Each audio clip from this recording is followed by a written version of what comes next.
Symposium. And now please welcome back for day 2, Bruce Trice, ARORA's Funeral Home Coordinator.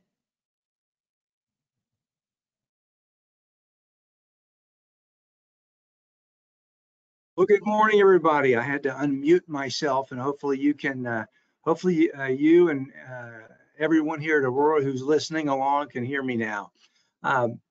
Welcome to day 2 of ARORA's 2024 annual Funeral Home Symposium. I'm Bruce Trice, your funeral home and coroner liaison, and thanks to each of you for taking time to attend this virtual event. Through your attendance in these sessions, ARORA is able to offer all of the attendees of Part 2 today and Part 1 yesterday the opportunity to attend a convenient one-stop shop and earn all 6 of your required CEUs for the year. Please know that I view each of you and your organization as a partner of ARORA's, and I want to serve you in the best way possible. And as we say often to each other, excellent communication is the key to making that happen. I look forward to continuing our in-person conversations about how we can better work together to serve the same families while improving and saving lives. So if we follow our scheduled timeline this morning, which we have the best of intentions to do, we should have about 10 minutes left, maybe a little less than that. After each of our 3 speakers, actually we have 4 speakers, finish sharing, for you to ask questions about any part of their presentations that you might have. We highly encourage questions and ask that you email them to Tara at tjones@aurora.org. And Tara will then read each of them to each speaker, just so the entire group can hear the Q&A that's going on. Now, if you think of something after the presentations are done, please email them to me at btrice, B as in Bruce, T as in Tom, RICE @aurora.org, and I will get you an answer. With that said, I am excited to introduce our first 2 speakers. And Amy, I see you there. Oh, and there's Bruce. I see a little bit of Bruce's screen, so I know he's there.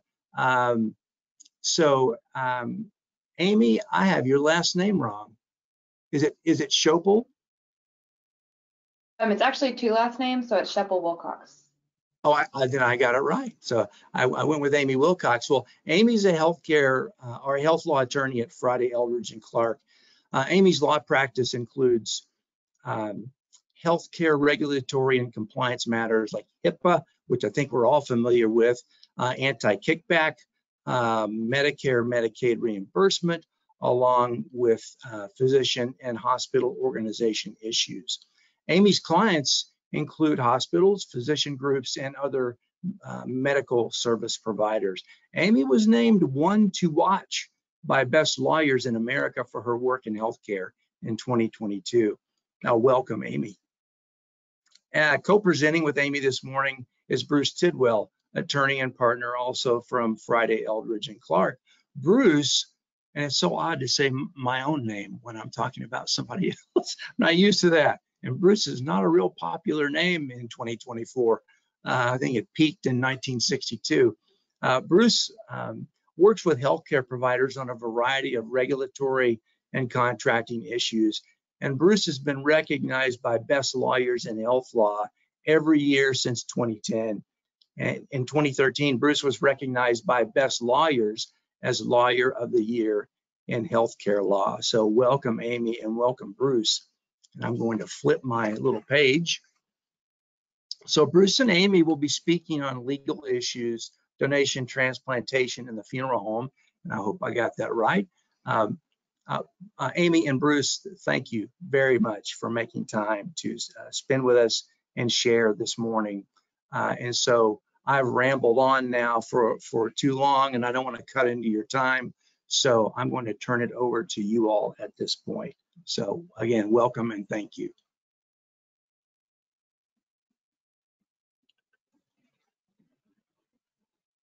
You all, I am just working out the PowerPoint and then we'll get started.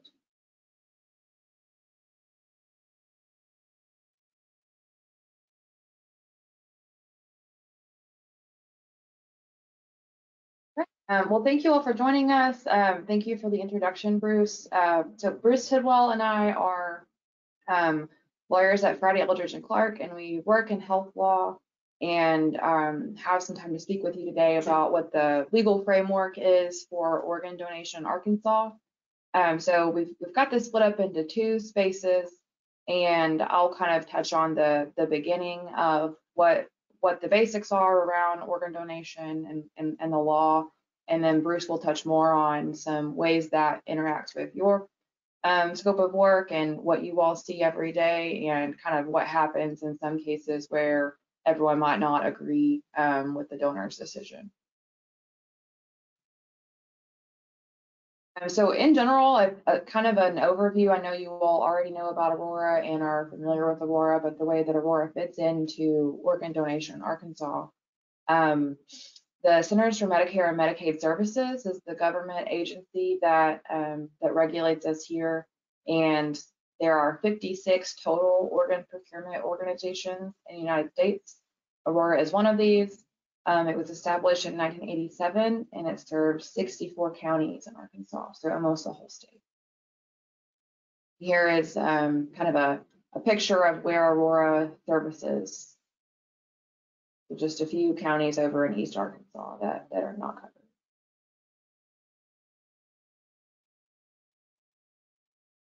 And so the legal framework in Arkansas for organ procurement comes from the Uniform Anatomical Gift Act. This was originally issued in 1968 in an effort to provide some national uniformity, so we weren't dealing with so many patchwork laws around organ donation. It was drafted by an organization called the National Conference of Commissions for Uniform State Laws. And what that organization does is they look at areas where states have differing laws or differing frameworks that may cause some confusion, kind of come together, look at the survey of the entire country, look at best practices, talk with folks in the industry, and they put together a draft form of what they call a uniform law that contains comments within it of things they have considered and further interpretation for model statutes. And then each state will have an opportunity to either adopt that uniform law, they may adopt it with some changes, or they may choose not to adopt it and choose to go with something they've drafted themselves. So this was originally, like I said, issued in 1968, amended in 1987, and last revised in 2006. So it's been around for a long time, and a version of the Uniform Anatomical Gift Act has been adopted in every state and Washington, D.C. So what we'll be talking about today is very Arkansas specific, but to some extent is pretty much the norm across the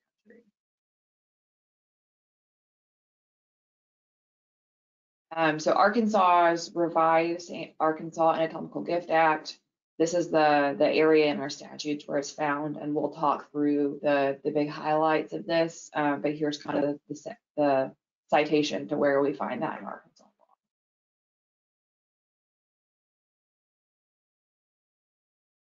So the big theme of the Uniform Anatomical Gift Act and Arkansas's Anatomical Gift Act is first person consent.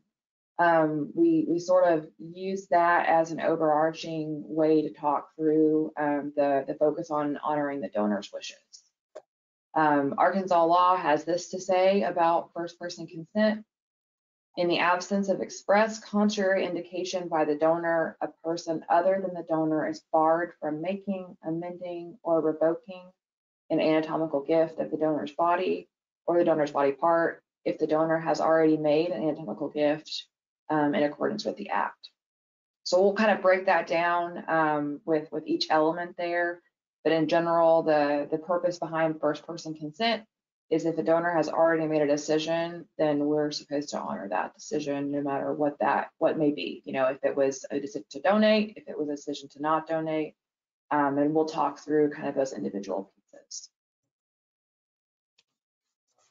I mentioned that there are some comments available from the Uniform Law Commission, and they include these comments with the Uniform Act so that they can add some clarification or some context where there may be some questions or people may have disagreeing interpretations of what the statute says.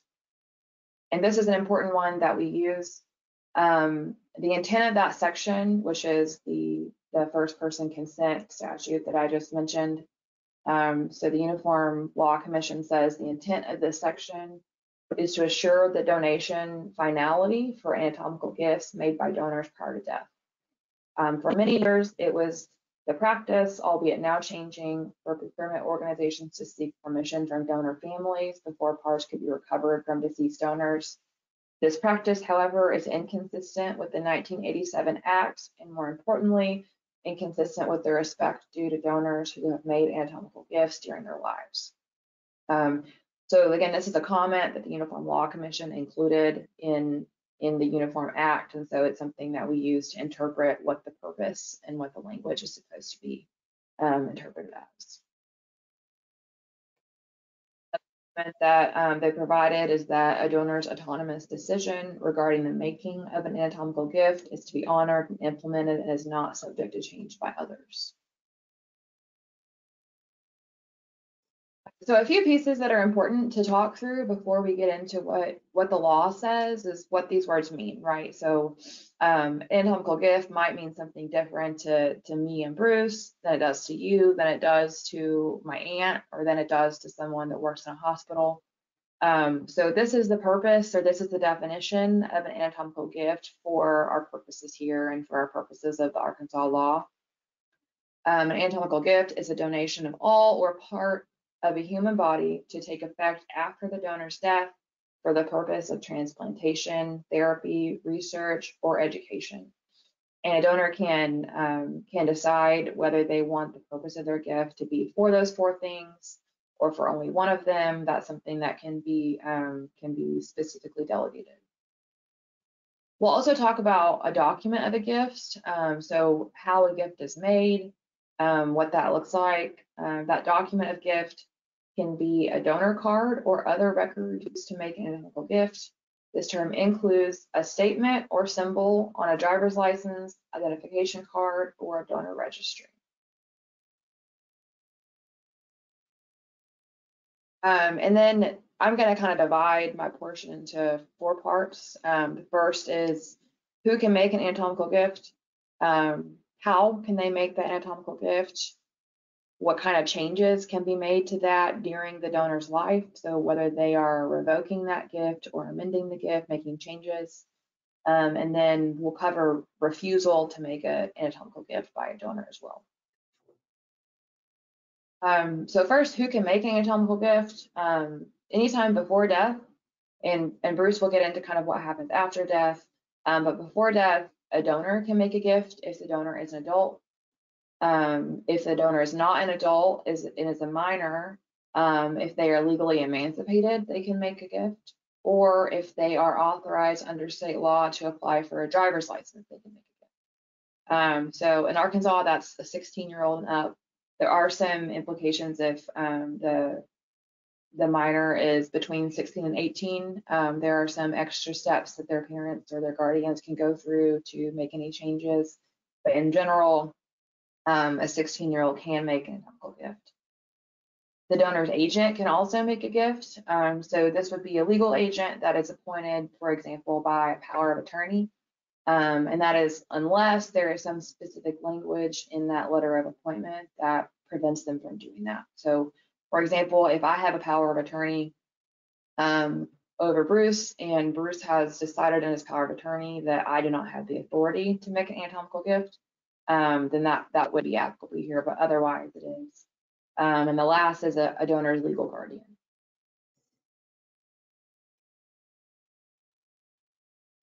There are several ways to do this. A donor can make an anatomical gift by indicating that they are an organ donor on their driver's license or on their identification card. They can sign up for the organ donor registry online, and that links with the Arkansas Department of Motor Vehicles, so there should be some consistency there.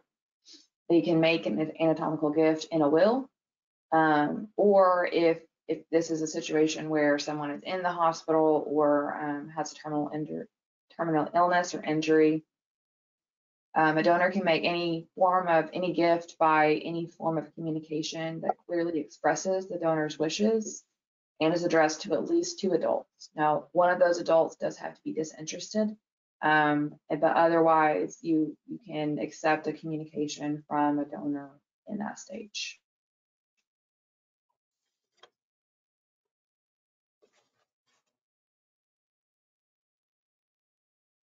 An anatomical gift can also, there are some questions that come up with that. So if, for example, the driver's license is revoked, suspended, expired, canceled, that does not invalidate the gift as a whole.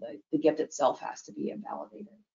And if that gift is made by a will, it takes effect on the donor's death. It doesn't matter for our purposes whether or not that will is actually probated. And invalidation of a will after the donor's death. So for example, if a will is challenged and invalidated, that does not actually invalidate the gift itself.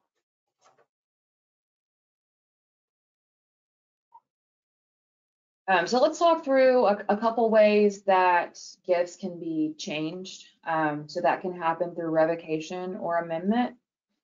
A donor may revoke or amend an anatomical gift by signing a record or directing another individual to do so, only if the donor is physically unable to sign. Or if it was made by a will, they can destroy the document of gift with the intent to revoke the gift. So when we talk about revoking the gift, by revoke, what we mean is that, for example, I made a decision to donate my organs, and now I don't want to do that anymore. Or I made a decision to donate for a specific purpose, and I want that specific purpose to be changed, or I no longer want to donate for that specific purpose.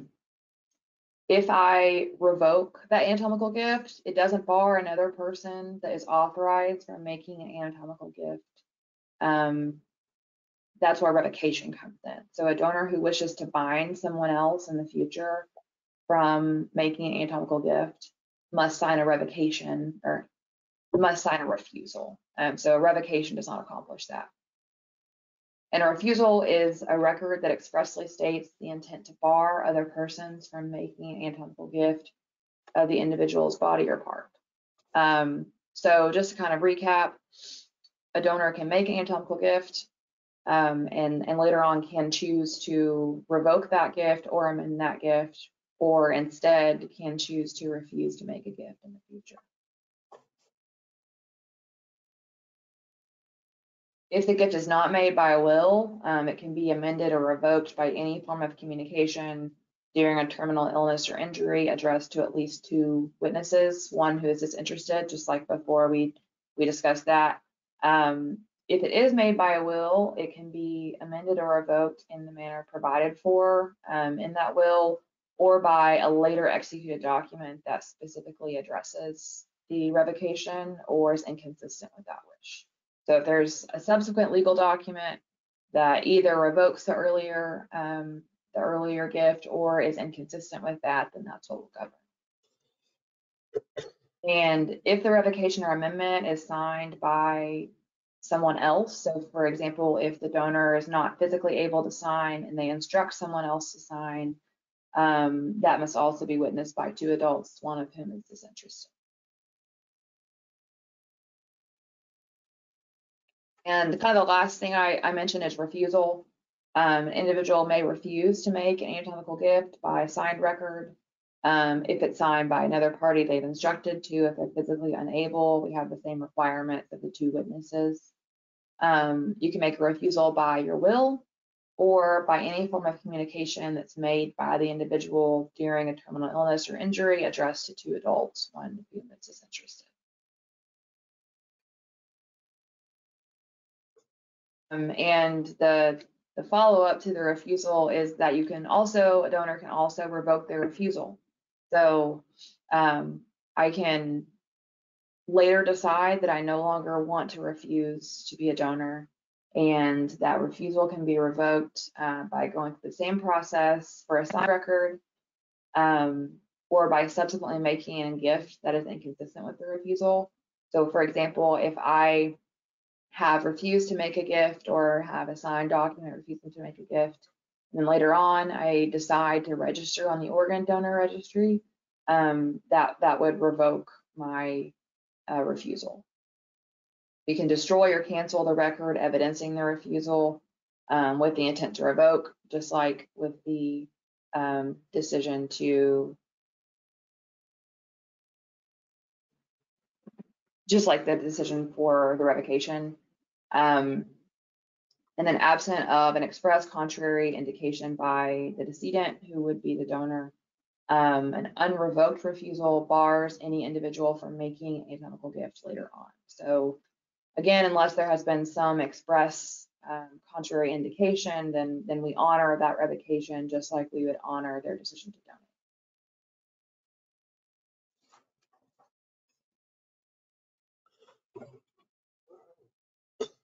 donate. Thanks, Amy. That was good. I'm gonna pick up at this point, and I just wanted to make a couple statements for as I'm getting started. When we're going through today, we can see the chat. So if you have any questions, go ahead and put them in there. I'll try to address them as I'm going forward here. It might make more sense in the moment. But otherwise, we'll try to address the questions at the end. The purpose today is to try to give you an overview, kind of issue spotting what may come up in organ donation issues. ARORA is not asking anybody to go out and interpret the law and apply this all.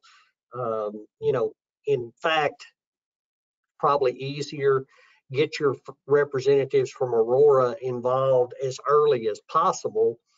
Let them help in this process. Let them do the heavy lifting on this, because that's what they're here for. They're the organ procurement organization.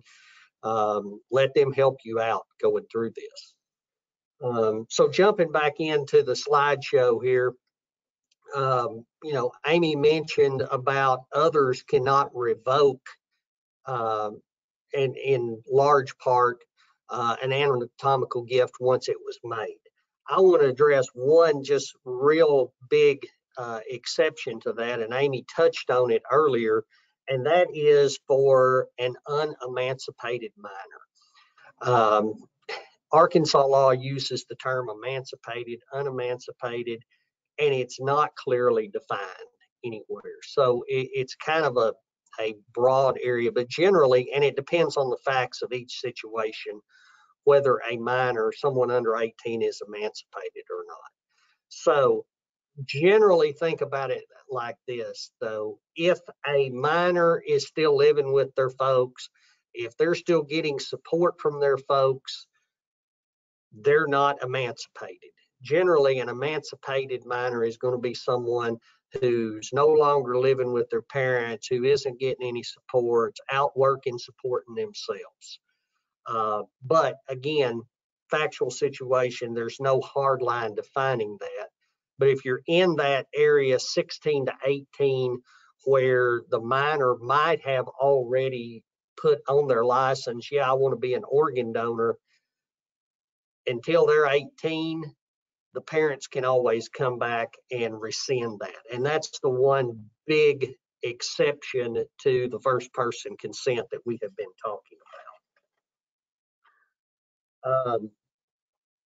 Other than that, if you go to the next slide, you can see that,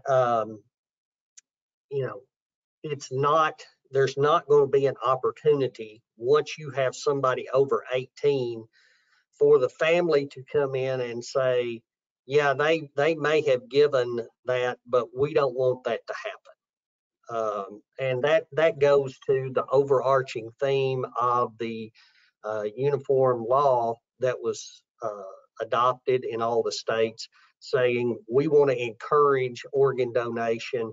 So if somebody has done that, we're going to respect their wishes. Now,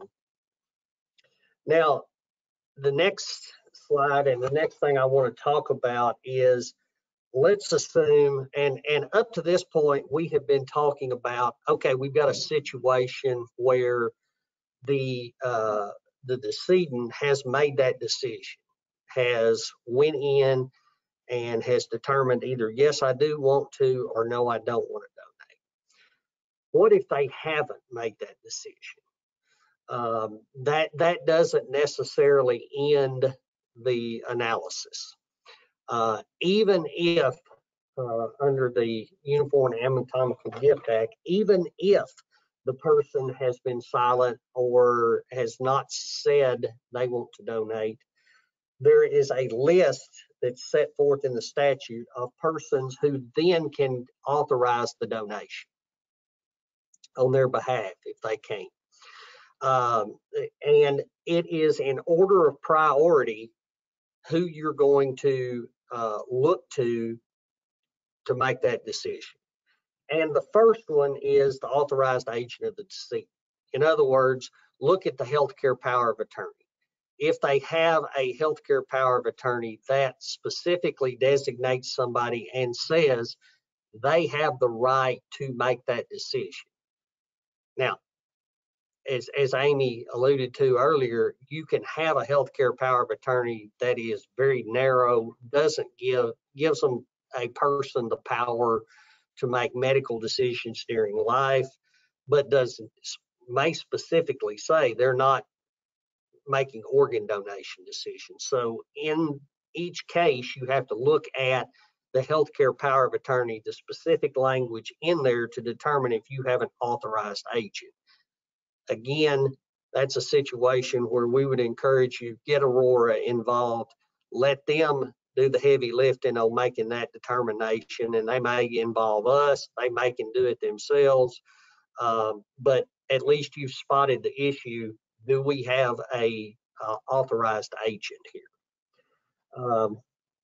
Next is number 2 is the spouse. Obviously we are talking about you have a current spouse, you don't have an ex-spouse. If there has been a decree of divorce and the folks are legally divorced, an ex-spouse does not qualify here. Adult children is the next step in the process. And number 4 is the one I really wanted to talk more about, is parents. So when you look at the commentary for the uniform law, parents is including adoptive parents. So if there has been a legal adoption, they can show the paperwork on that. That is a parent for purposes of the Anatomical Gift Act. Step parents are not parents under the Anatomical Gift Act. So just the fact that there has been, that dad has married mom and that there's a step parent relationship there, unless there has been a formal adoption, dad in that situation would not qualify as a parent under the Anatomical Gift Act to make that donation. Some of these others are, the adult siblings, the adult grandchildren, kind of self-explanatory there. And then it goes on to grandparents, adults who exhibited special care and concern, which is highly vague. There's not a lot of definition there. I quite frankly, I haven't seen even in the commentary on the uniform law how they would define that. It's going to be a factual situation that the courts are going to have to define if it comes to that. The number 9 says persons who were acting as guardians. Now that one is going to be a whole lot easier. If guardian is a legal term and there is a process you have to go through in the state of Arkansas to be a guardian, and you have to have a court order where the court has said that person is serving as a guardian. It's not a term of art where somebody can say, well, I have been acting on their behalf. I've been serving as their guardian. In fact, that's not sufficient under this analysis. And then there is number 10, there's say any other persons having the authority to dispose of the decedent's body. That could be something where it really applies to funeral directors, coroners. Because as you know, there is the specific statutes in Arkansas on your obligations and on coroner obligations. I would point out one thing. Under the previous act, the 87 Act, there was some authority in there for coroners to make donations of eyes. But that was changed in the 2006 Act. So you don't have authority to make specific donations except for the Unclaimed Bodies Act portion. Okay, moving on to the next slide.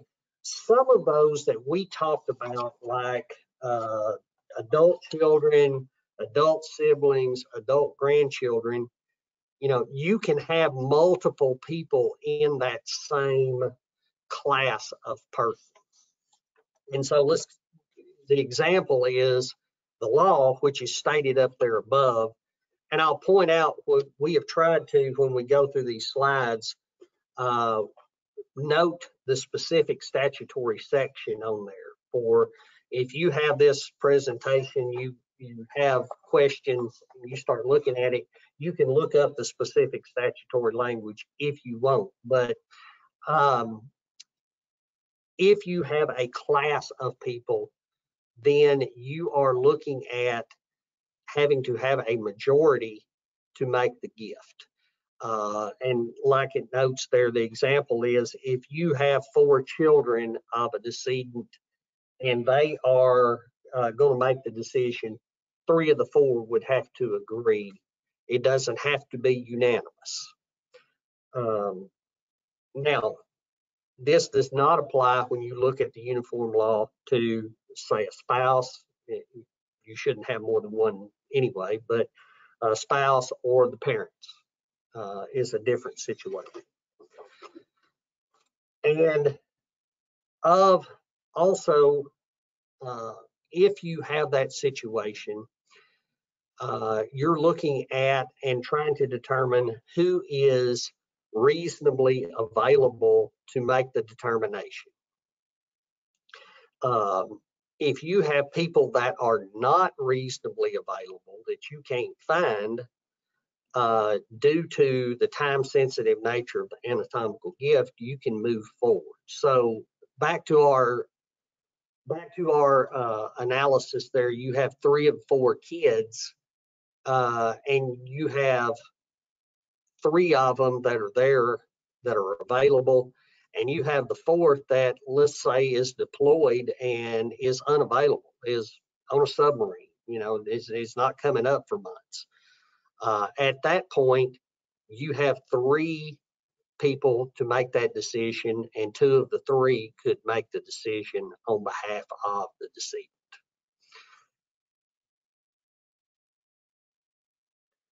You all, just one other comment about that. Let's say that, and when we were looking at that list, you know, you have higher priority. For example, the adult children was number 3. The adult siblings was number 5. If you've got adult children and they're making the decision, you don't get down to talking to the siblings. But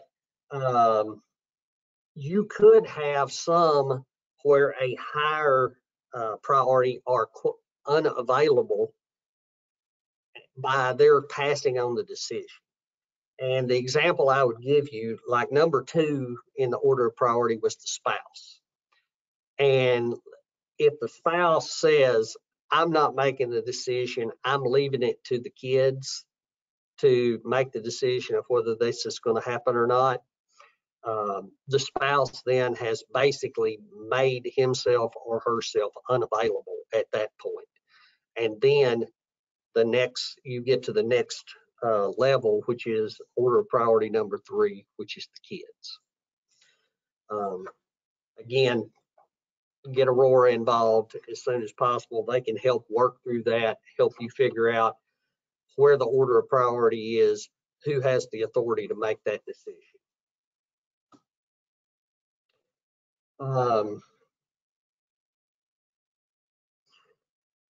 Going now, talk a little bit more about revocation and amendments.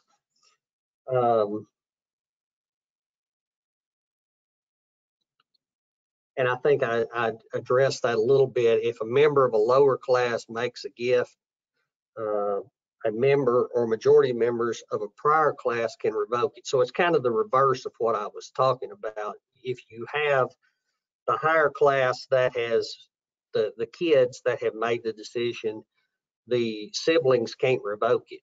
But if you have instead, the siblings have come in and said, we want to make the donation, and then the kids are identified, become available, come in, and a majority of that class says, no, we don't want to give mom or dad's organs, don't want to donate them, that would override what the siblings had said. And a caveat to that there at the very end is, once an incision has been made, once the process is started, the ability to revoke is done. You can't, just as a practical matter, you can't have folks coming in the middle of this or coming in after the fact and saying no. Once the decision has been made and the incision has started and begun, the power of any of the people there to revoke it is over.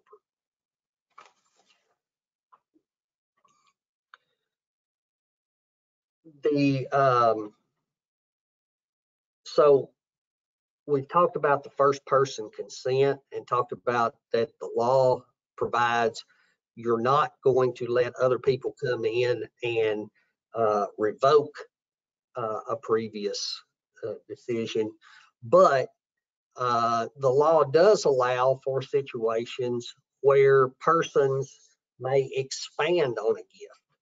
So let's say you had the donor that had made a donation and said, I'll donate my kidneys, for example.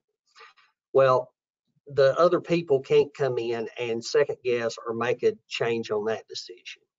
But they had not been specific, the donor had not, as far as, say, eyes, tissue, which is really going to get more into what you funeral directors, coroners are going to handle more often than not. Persons in that list that where they are not specifically going against the stated wishes, stated donations of the donor, they can expand on that gift. They could make those donations of eyes and tissue. So, just important to understand, important to get ARORA involved where they can look at that, can talk to the family, even if there is a donation for certain parts, the family may wish to expand on that donation, and that's allowable under the Uniform or the revised Uniform and Anatomical Gift Act.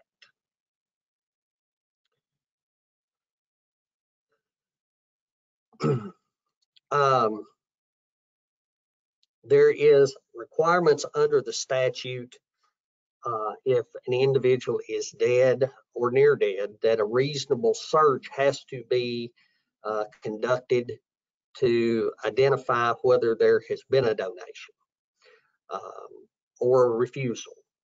The statute does not put that on the funeral directors. Statute says that the search shall be conducted by law enforcement, firefighters, paramedics, emergency rescuers, and the hospitals. And that it's incumbent upon them to notify the organ procurement organization. But if you as funeral directors, coroners, come into possession of information that could be helpful, you know, it's not specifically stated in the statute that you have to do that. But I can tell you Aurora would certainly appreciate any information, and is trying to work with you to get this process done as quickly and as efficiently as possible. And any help you can provide would certainly be appreciated.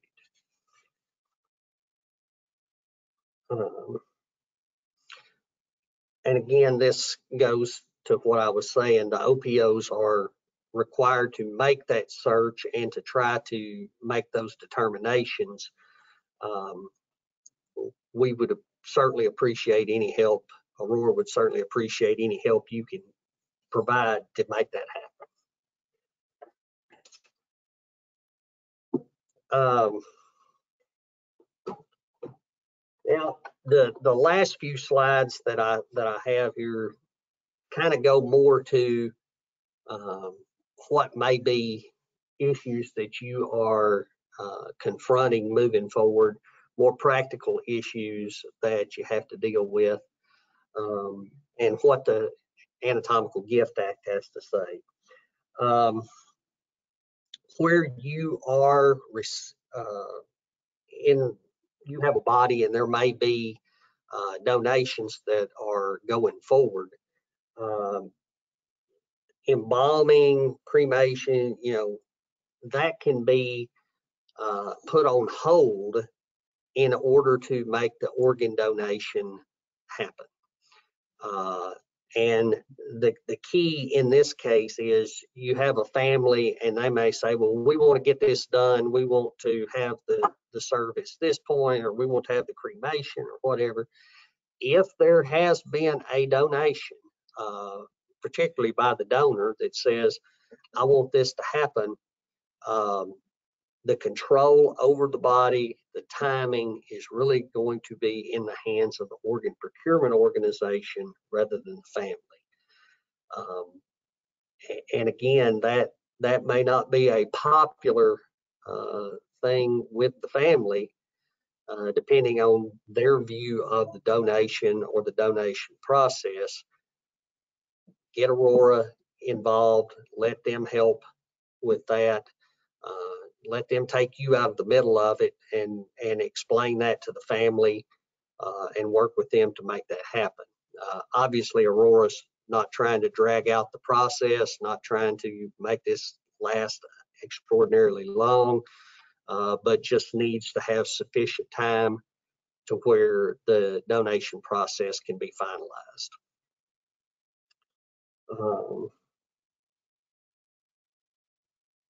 Okay.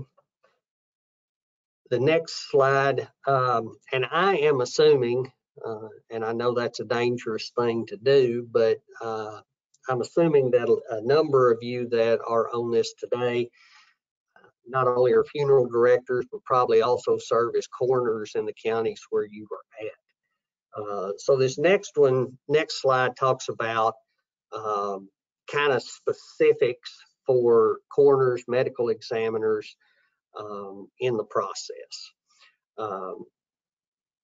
In this case, you have to release name, contact information to the OPO if you have a body. Now, this may have already been done by the hospital. Aurora may already be involved, but to the extent that it has not been done already, you have an obligation to do that.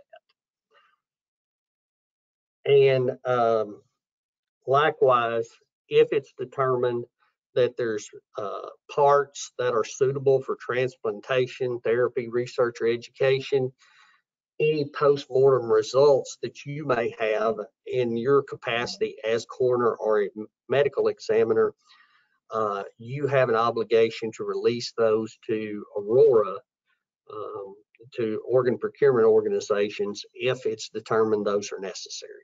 So, and that would be something that you're working with Aurora, determining what has to be released and what needs to be if there is a suitable transplantation to be had.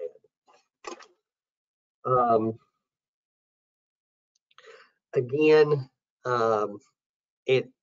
the statutes which are listed there below talk about the timing and how that's going to be done, that the examinations that you have to do will be conducted in a manner that's compatible with making sure that the donation occurs. Now, the statute has language that says where you have a legal investigation, if there's problems with it, special procedures may apply. And they can't really go into all of those, but what would be an example of this is, let's say as the coroner medical examiner, you have have custody of a body and there is some questions about the manner of death for the donor. And it might be poisoning, it might be something like that, where there is going to be a need for an autopsy of those internal organs. In that case, you're going to have to work through that on a case-by-case basis with ARORA of what, if there are items that can be donated, if there are others that, because of the legal investigation, have to be preserved for legal analysis, for an autopsy, it may be such that those can't occur. And there's no way to include something that covers all of those. It's going to have to be on a case-by-case basis. But again, if you have that situation, reach out to ARORA early and try to work with them, and so we can make sure we cover all the bases.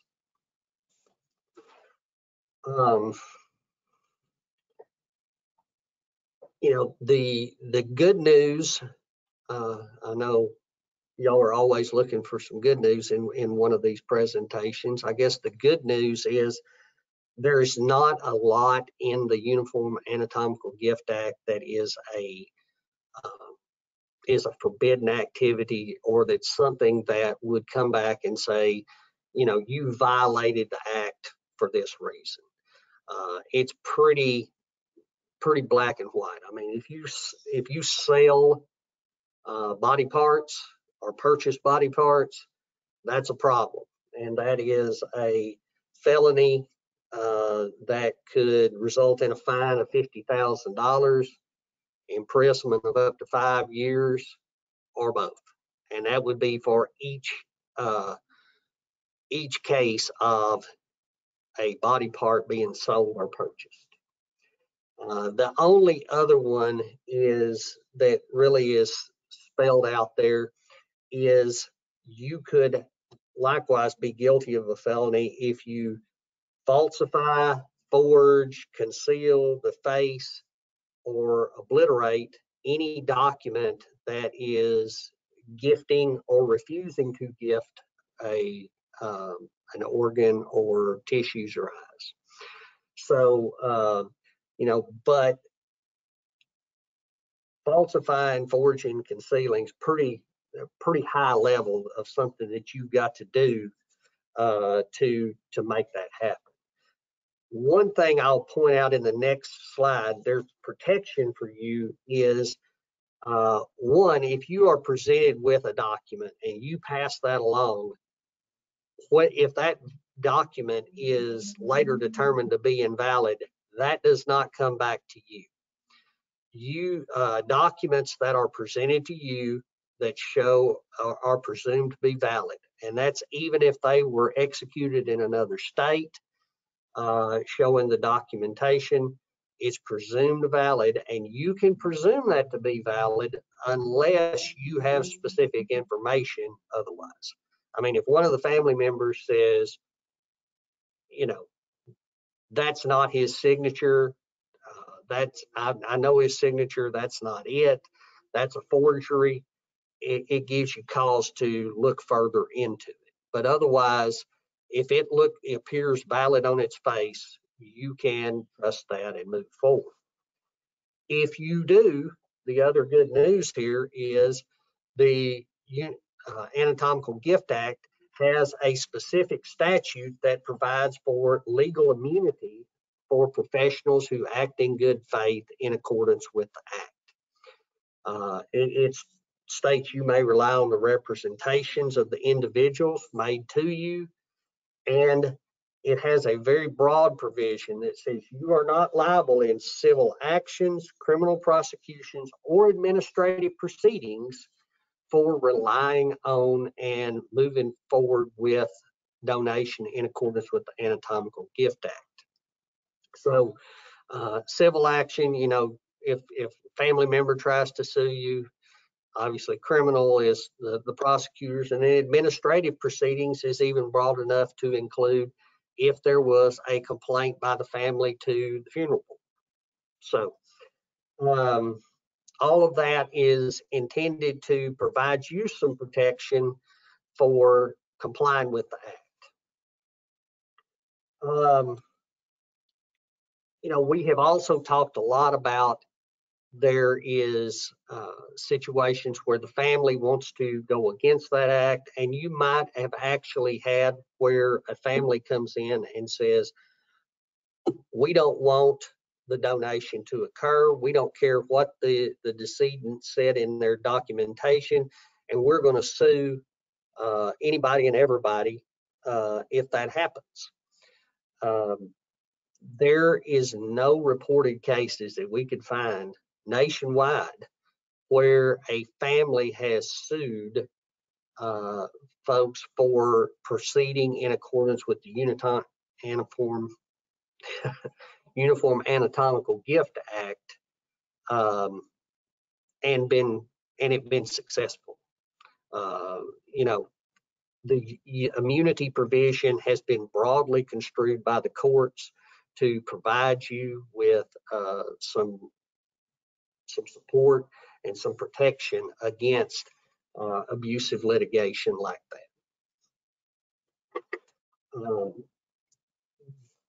In addition to what we're telling you here and trying to summarize this in a short period of time, I will tell you that there is other guidelines out there by the Funeral Directors Association, the Association of Organ Procurement Organizations that might be helpful for you. And just as in summary, you know, the big overall points that we want to get through here, if we don't do anything else, is that the Arkansas law and the Anatomical Gift Act upholds the rights of individuals to make anatomical gift acts. If the donor has made that decision to donate or not to donate, as the case may be, but if they've made the decision to donate, that must be honored, and the family doesn't get to come in and second guess that.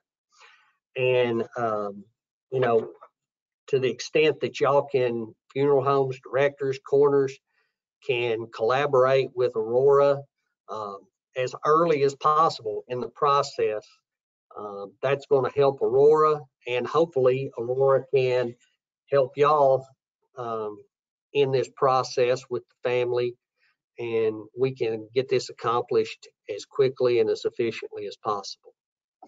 So that was the last slide I have. We have probably 5 minutes or so left. If y'all have any questions on the chat, or if Bruce has any other questions, we'll be glad to address those. Based on the conversations I have when I'm I'll call it out in the field, talking to funeral homes and coroners, I would think we'd have several questions, or I would hope so. Tara, what's it looking like on your end? I have some of my own, but I don't want to launch into that if our attendees have questions. Yes, there are a few questions here. Very good. And so I'll start with this one that reads, what or whom does disinterested refer to? Amy, that was in your section. Can you do that one? Yeah, that's most likely going to be a family member, or someone that has previously expressed a strong opinion one way or the other. In the specific situation, it could be a physician that's been very involved in the case. So it would be kind of a case by case basis. We could go back and look at the specific situation, but for most cases, it's going to be someone that is not directly benefited from that decision or not. Most of the time, it's going to be one of those people on the list of a child, an adult parent, something like that. And then another question that reads, so parents and siblings are ahead of grandchildren in succession of authority. Yes, that is correct. Let's get back to that list. The listing that we showed, the 1 through 10, that is, if you read the statute, is in order of priority. So spouse, children, parents, and adult siblings all come before the adult grandchildren. And then another question that reads, regarding the people who can make decisions if a couple is legally married but estranged and haven't lived together in some time, does that spouse still make decisions? If there has not been a decree of divorce, they are still legally married, and that person is still recognized as a spouse and capable of making a decision under the Anatomical Gift Act. One place that may come up there is that if they're living separately, they may have appointed power of attorney to be able to make decisions that is not the spouse. So that would have to be looked at. But for, if that's the only information we have, then they're still legally married. And I'm going to read one more here that reads, the Arkansas Final Disposition Rights Act and the Anatomical Gift Act Anatomical Gift Act seem to be similarly written. Are they both considered to work together? They should be considered to work together. The Anatomical Gift Act is a uniform law, so it is not necessarily tied to the Arkansas Final Disposition Act, but they are supposed to work hand in hand.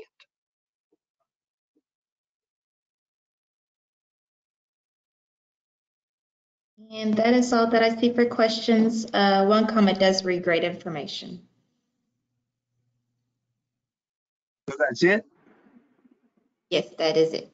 Okay, thank you. While you all were talking, I was just making tons of notes, but if it's okay, I may just email you my questions.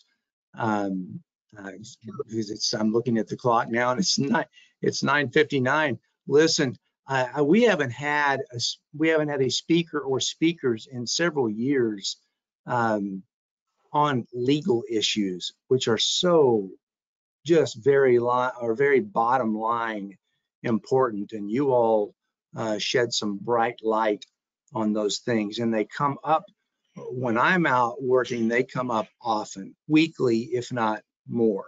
So this was very, very helpful.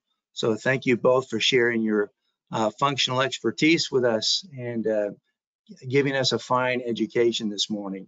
And thank you for taking time out of your very busy day to do so. We enjoyed having you. All right, thanks. Appreciate the opportunity. Yeah, well, thank you. And Bruce, I noticed I was noticing that they. I'm looking at the list of names, presenters and so forth.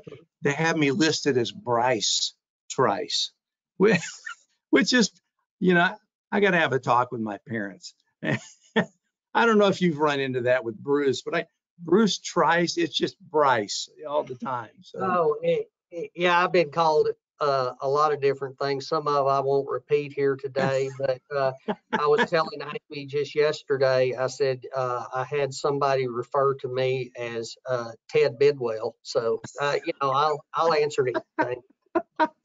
That's funny. Thanks for sharing that. You take care. Talk to you soon. All right. See ya. Take care. Bye.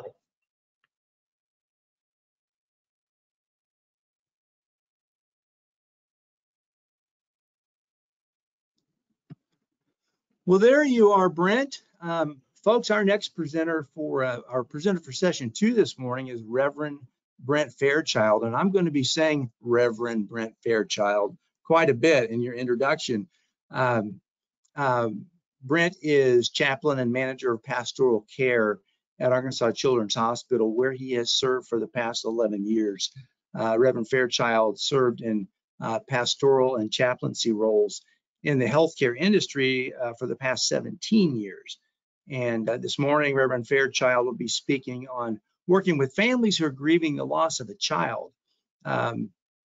Reverend Fairchild, it's great to have you. And I appreciate you making time to come and present. And I really enjoyed getting to meet you not long ago and visit over coffee and get to know each other. And that gave me a much better understanding of what your role is, which was just totally intriguing, which led to this. And so I'm very grateful for your participation. I had to flip notes. Sorry about that. So yeah, we're all very anxious to hear about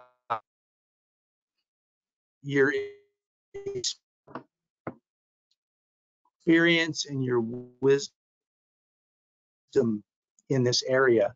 And just, I'm trying to get my papers to stand up. Just like at the end of session 1, we'll be taking questions or comments, which can be emailed to tjones@aurora.org. And then Tara will read those at the end so that all of the attendees can participate in the Q&A. So with that, Reverend Fairchild, if you're good to go, the floor is all yours. All right. Well, it is a pleasure to be here. Thank you, Bruce, for the opportunity to be invited, but also for the opportunity to visit with so many from around the state who do such critical work in taking care of our families, especially those that we work with at the Children's Hospital who pass, and then we know that they're being taken great care of in the funeral home business. And with that, I'm trying to get my notes to share. There we go. We'll see here.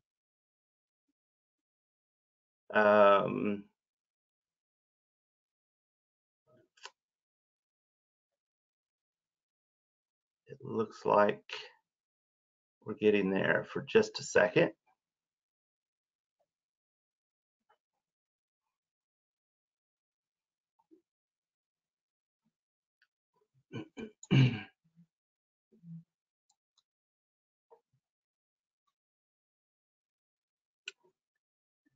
All right.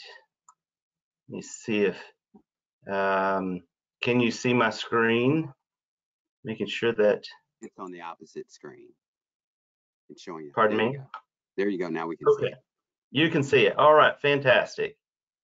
All right. Let me enlarge it.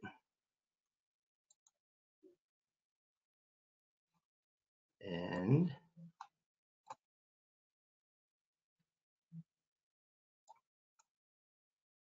I apologize for that. All right, so let me get back to my first slide. So thank you for your patience with that. And I want from myself and from all the chaplains at Arkansas Children's Hospital, first of all, just thank you for your work and for the care that you provide. Most of the time, we are the ones who funeral homes work with as far as when they come and pick up a child. And I'll talk a little more about that shortly, but grateful for each one of you. I got a text this morning and realized that I have a cousin online here, John High, who is a funeral director. And so no pressure from family watching, you know. It's been a little bit since we've seen each other, and I'm sure so many others who are on here that I know as well. So it's a pleasure to be here. So I'm going to be talking about working with the families after a loss, and kind of what we do as chaplains, kind of the best practices, share a little bit about what we do, but also how does that help you all? How does that connect with the care that you provide? And hopefully you'll put questions in at any time, and be able to maybe clarify if I say something. Sometimes I begin to visit and share, and I might skip over something, but just let me know through the chat, and then we'll have questions towards the end of our session today. So just kind of some of the basics of what pastoral care is at Children's. So our goal is to champion children by supporting and attending to the diverse religious, spiritual, and emotional needs, including the bereavement needs of the patients, families, and team members of Arkansas Children's. One thing that many people do not know is that as chaplains, we do support the families, but a large part of our time also includes taking care of our team.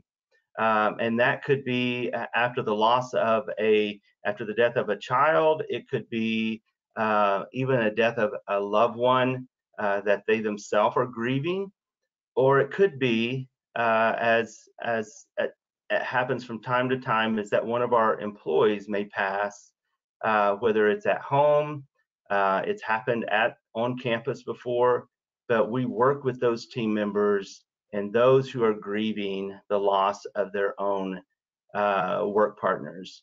So people say, well, how much time does that take, or whatever.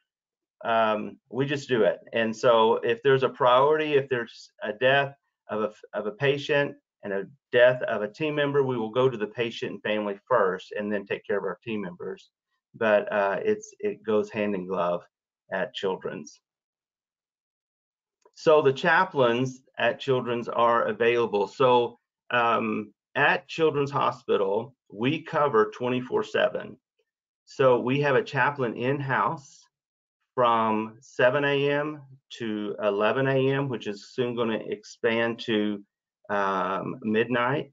And then also, that's Monday through Friday. And then Saturday and Sunday, we have a chaplain in-house 12 hours both days.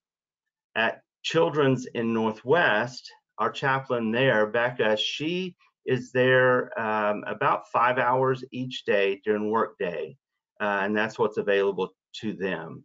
And so we're always there. If there's a time, if you're in Northwest and something happens, if you have a death up there, or if you have questions around that and Becca is not there, always feel free to reach out to us.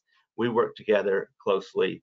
But what we make ourselves available to is that we listen compassionately, confidentially. That's a huge thing for us, is that the families know that what they're sharing doesn't go anywhere. We accompany and we advocate for them. There's times whenever at end of life that the families just have asked so many questions that they just can't ask one more, but they share with us something, a concern, and so we will go advocate for them. Or we may have known and learned something that was important to them at end of life, and so we make sure that that takes place for that patient and that family.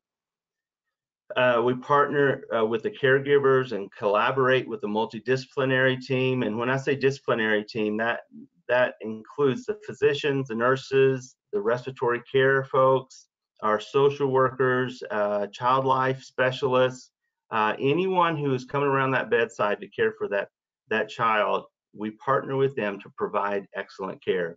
We support the spiritual practices, as I've mentioned already.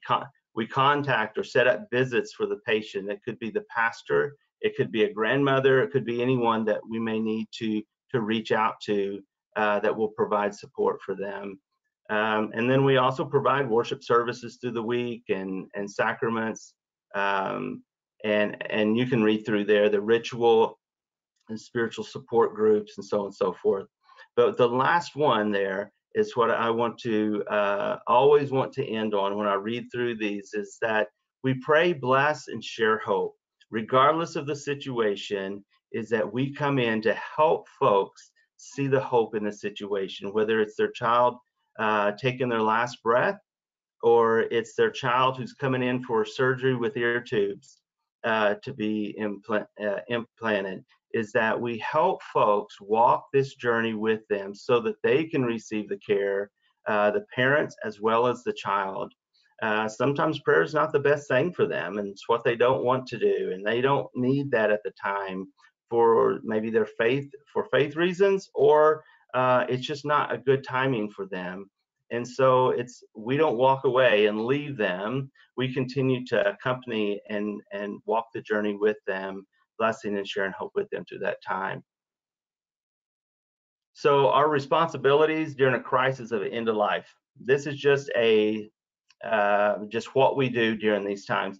So during code blues, and that is when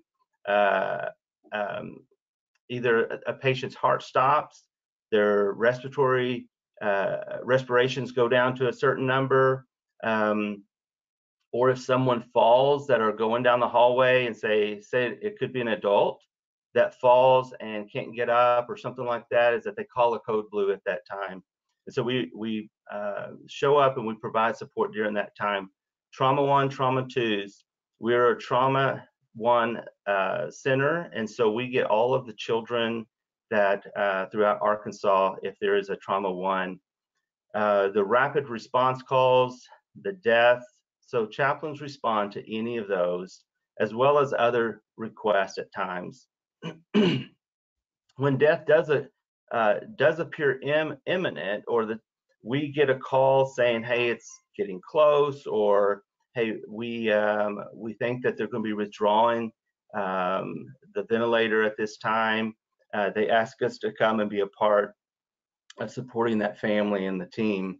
And sometimes the patient is alert depending on the situation and the withdrawal. And so sometimes it is working with the patient themselves in that time, and then supporting the staff. So we always suggest the staff, the nurses, to call us before the patient dies, because that care began, we start the process of support. Sometimes there's more family coming in. We're able to help walk people back. We're able to, many times, pastors show up, and they've been pastoring for 30 years, but they have never had a child in the hospital from their church. And so we're able to help them be the pastor that they need to be and help them kind of know what to do. We don't step in and be the pastor, but we help them become the best pastor they can be at that moment. And so when that pastor arrives, we also are there to help and guide in those situations. A chaplain, a social worker, and other designated team member walk the family out of the hospital after death. And at that point, it's so important for us to do that, because we want that family to know that they are cared for, not only just in the patient's room, but all the way out to their car, and know that they're thought about. And because it's a hard thing leaving the hospital the last time, knowing that their child is not going to be going home for them for sure.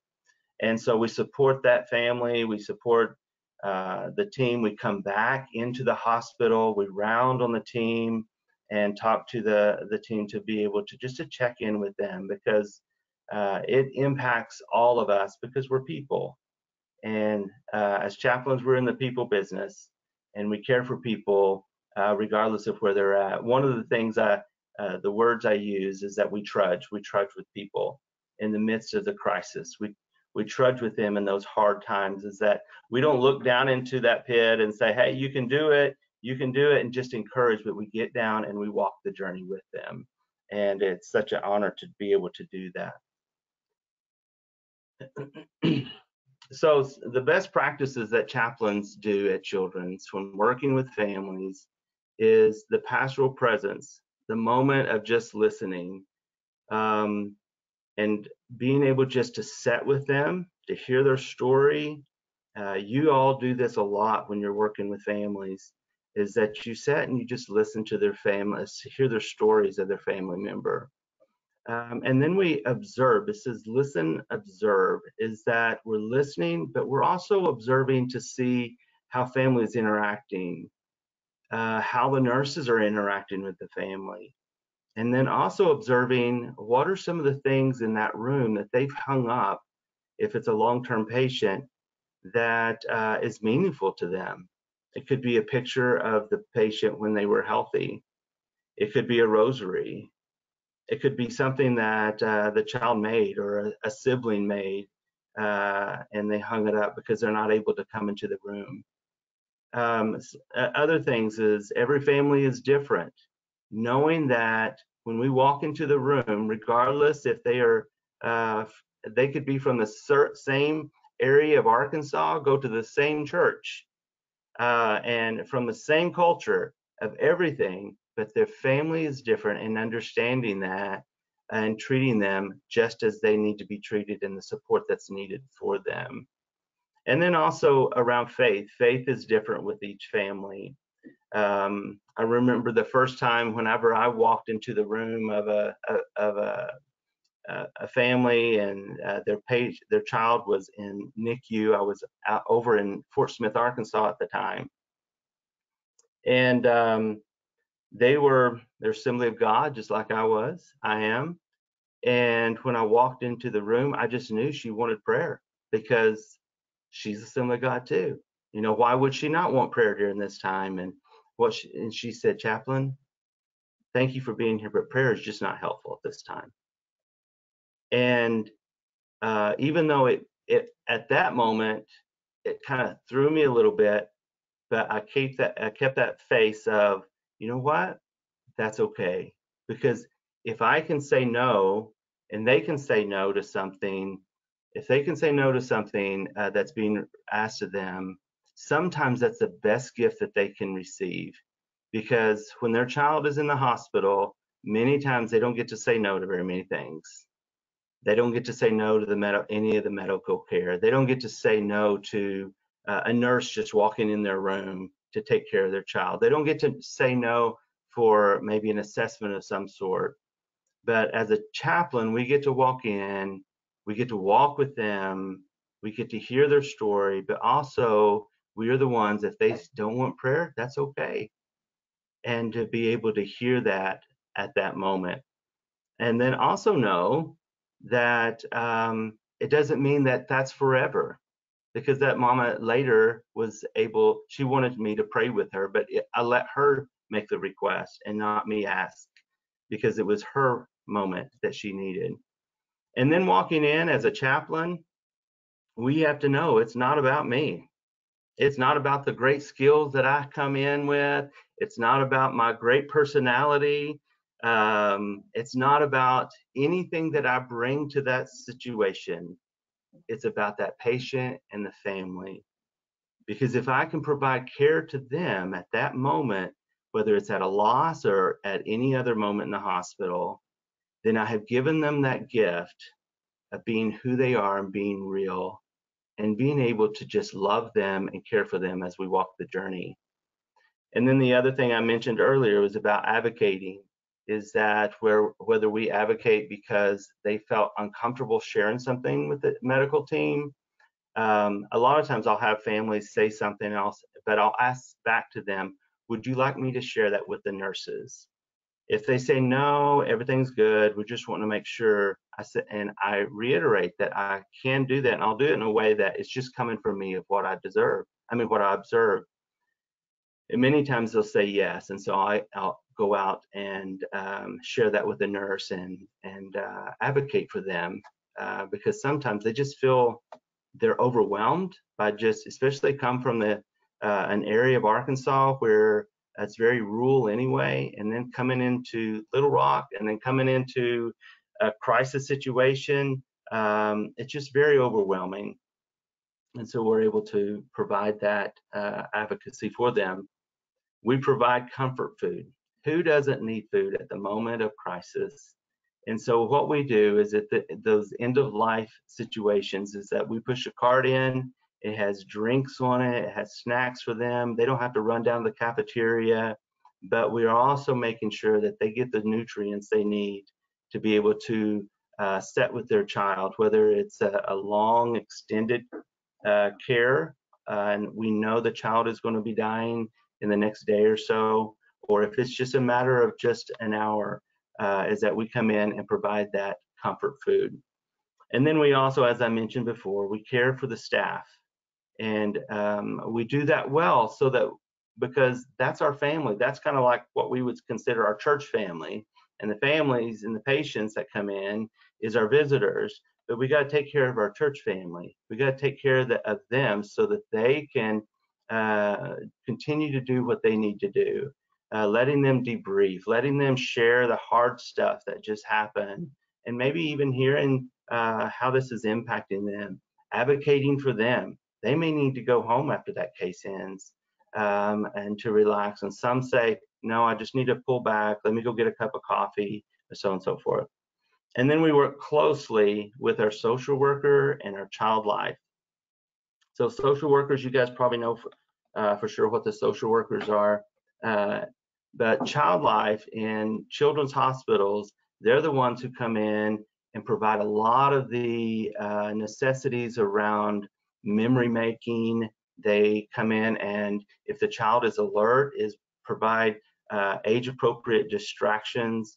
If they're coming in for surgery, they'll come in and describe and explain what's going to be happening in the surgery at that age level of that child. They're incredible people, very educated folks who are true gifts to our hospital, as well as anyone else that walks this journey with the patients and families. And then also with our nurses and our doctors and respiratory therapists, as well as our environmental service folks, is that sometimes they're the ones who are coming in and having to clean the room. That's hard. I remember the first time there was a death in a hospital I was working at in Cincinnati, and I came around, I was rounding, and there was a death in the room the night before. The room had not been cleaned yet, and the environmental service person, she was just standing at the door like frozen. I went up to her, put my arm around her. I said, is this difficult to go in? And she said, yes, I can't do this. She said, knowing of what just happened. So with my arm around her, I said, I'll walk in with you. Let's take this first step together. And so we walked in together. I shared a little bit about the child and about the great care that was provided, and how much she was going to provide great care by keeping this room clean and doing the things that she does. And so it's always linking back to the value of what people bring in those situations. So chaplains provide grief support to the hospital employees, as well as to the team, to the families who are there to grieving the loss of the child. So at that time, we walk and we sit and we listen. Oops, sorry about that.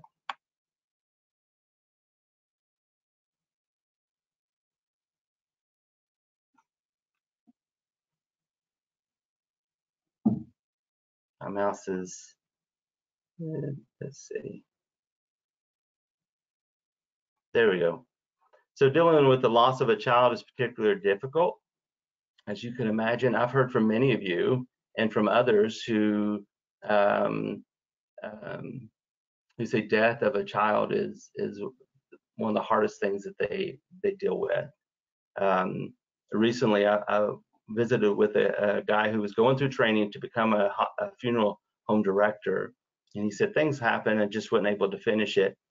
But he said the death of the child that came in a month before he left was one of the hardest things he ever did.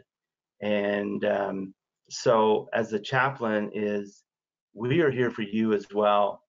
If you're here, and many times I've met some of y'all who this is the first time you're coming in to the hospital to receive a child from the morgue.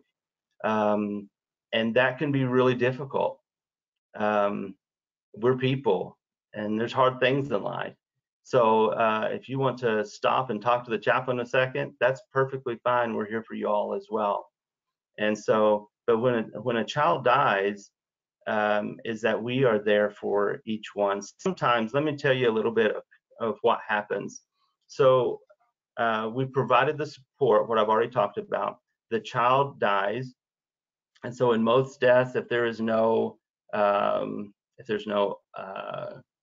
a coroner's case, if there's no organ donation, if there's no autopsy needing to be done of any kind, but this is just in most deaths, we walk the family out, we come back, we care for the staff, and in some cases, we walk with that nurse down to the morgue to place the child in the morgue once the child is in a body bag. We have to complete paperwork in there that many of you sign in most hospitals and make sure that everything is in place there. And in those cases, it's pretty straightforward. In coroner's cases, the coroner has to be called in every death at the Children's Hospital, but it doesn't mean that the coroner takes that case.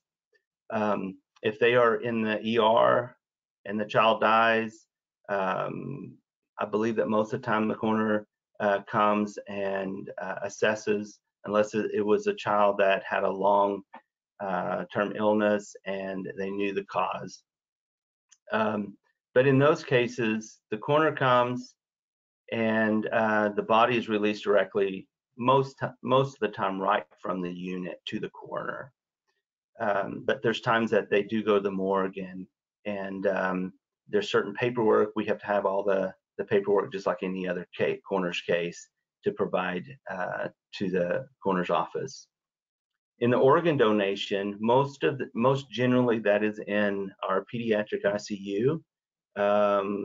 We do have organ donation cases in the NICU and in the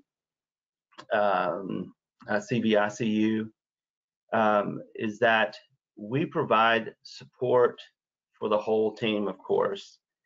Sometimes we go in with ARORA, but not every time. It may not be the best place for us as chaplains,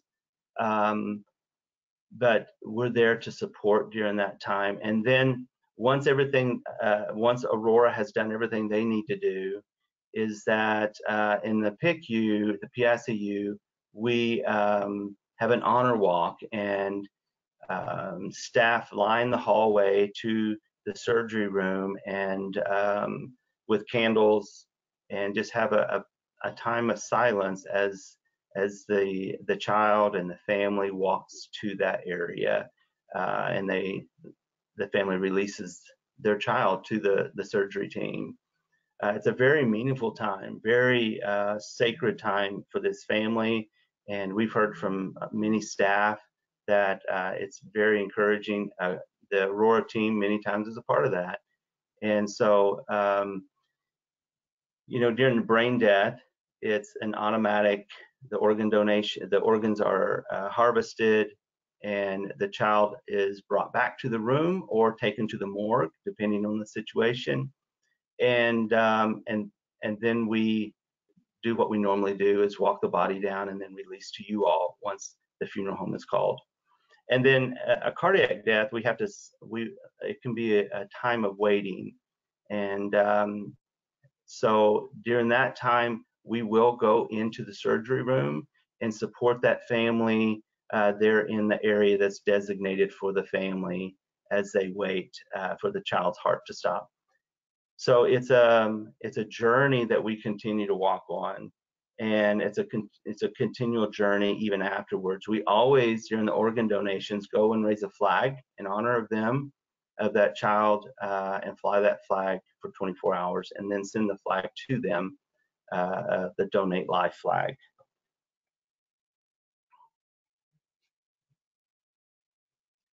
Sensitivities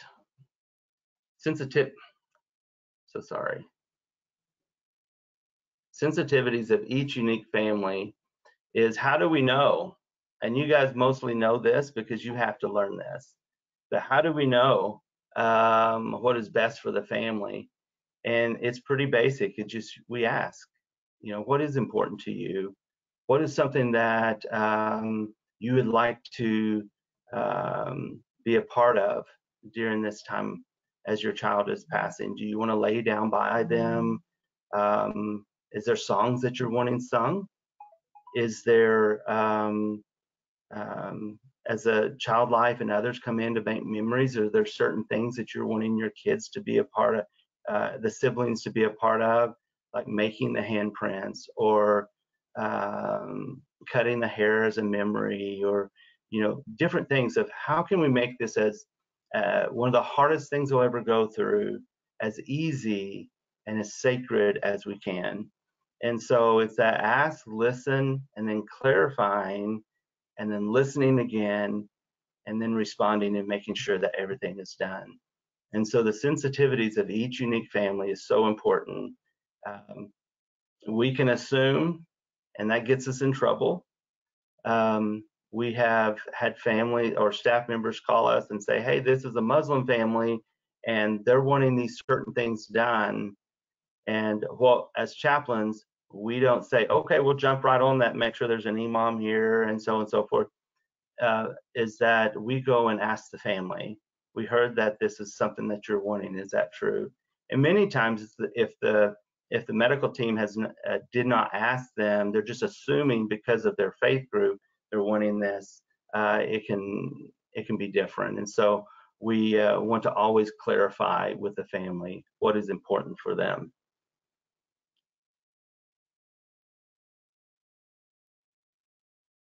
The sacred moments. One of the things that I've learned to really love and appreciate is making those moments at end of life so sacred. Because whenever I did my residency, which is basically chaplain training that's year long. I did that at Cincinnati Children's in Ohio, and we had a bereavement specialist there who truly knew what this meant. And she taught me so much around the sacredness of end of life and after the bereavement, providing that sacredness in the bereavement.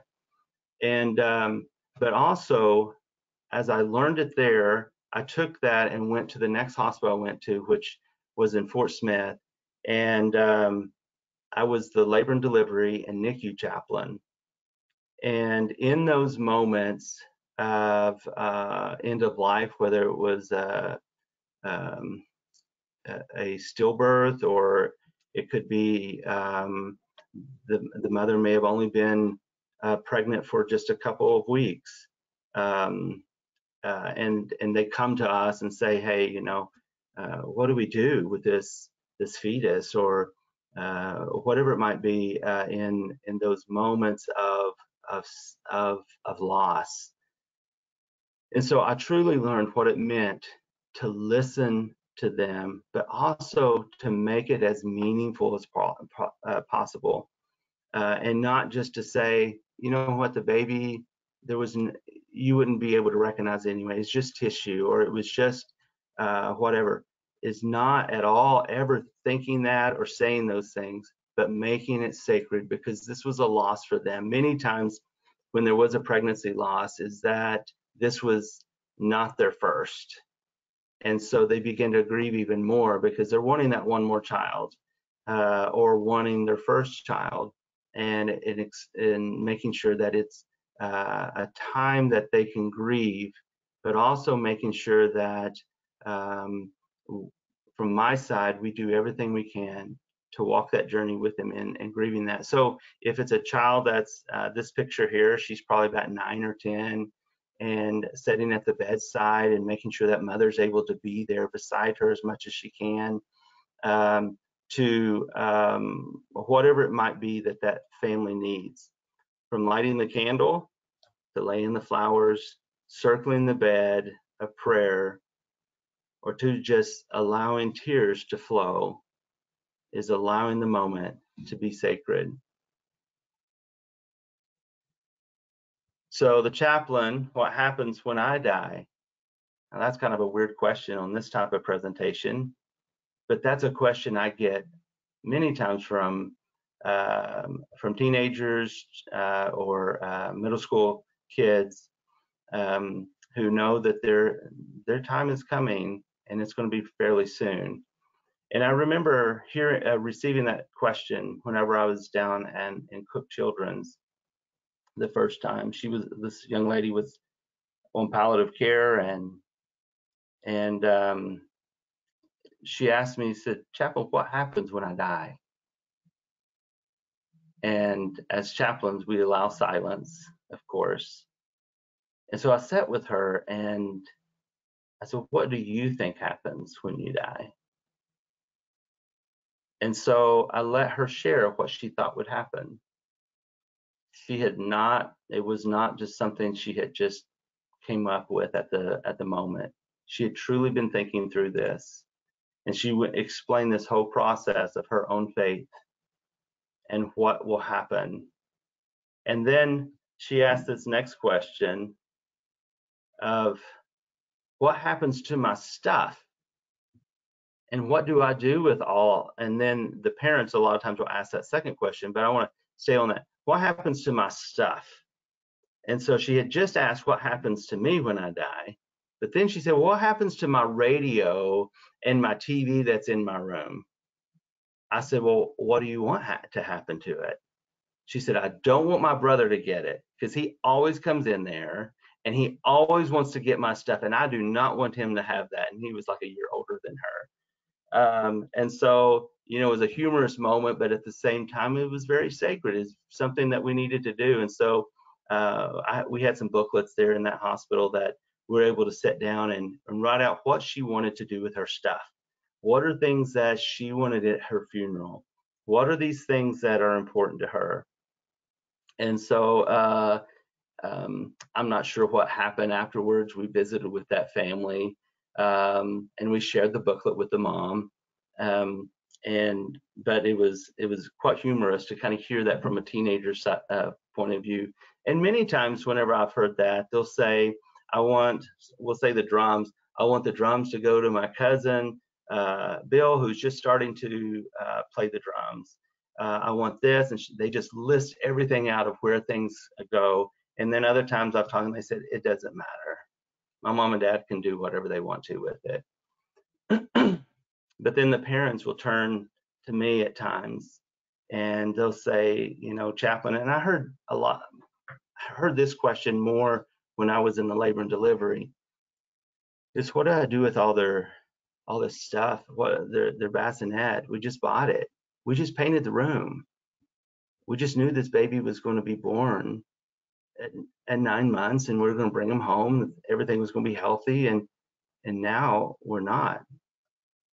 The baby's been in the NICU, and we're having to go home without our baby. What do I do with that? And that's still not a question I can answer. That's a question that they're going to have to walk through and figure out. And so those are those empty questions that are asked a lot from chaplains. And how do we just sit and listen and re-ask it to them? And sometimes there is no answer, because that's a journey they'll have to go through and what to do. A lot of times I'll say, well, what do you think you should do? Or what is do you have someone that can walk with you through that when that time comes? And letting them know that they don't have to do anything right now. There is no rush on that, but walking with them in that.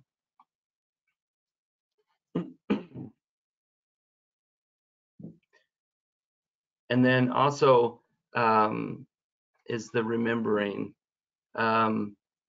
So many times parents come in, and their child might be healthy, but had to come in for, a surgery or whatever. But then we get into the pictures and text, and they said, we were here, 4 years ago in the NICU, and our little boy didn't make it. And in fact, let me show you some pictures. And so it's sitting and just listening and walking that remembrance journey with them, hearing the stories, laughing when it's needing to be when humorous is needed, and then just letting them tell those stories, because they're coming back to the hospital, even though they're thankful that their child now is healthy, and it's just something simple and minor that they're here for. But the last time they were here, it was extremely hard. And then talking about that first touch of making sure that they know that it's okay to talk about those things and to love them through those times. We have a memorial service twice a year, and during those times, we hear a lot of these stories and see the text, and we see the pictures, and they talk about holding their child for the first time, and those are one of the things that I love about our time of being able to do the memorial services, is to be able to hear those stories again.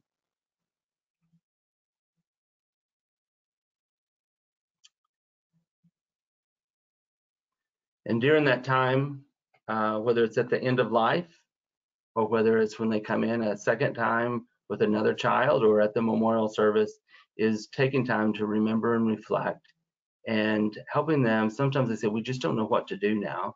How do we continue to remember? And I know you all walk that journey with them as well, and help them think things through with that. And but many times we get those questions as well, and just helping them talk through what is the best way to remember their child. What's the best way to remember if it's in the burn unit where it is an adult, is how do they remember them the best that they can.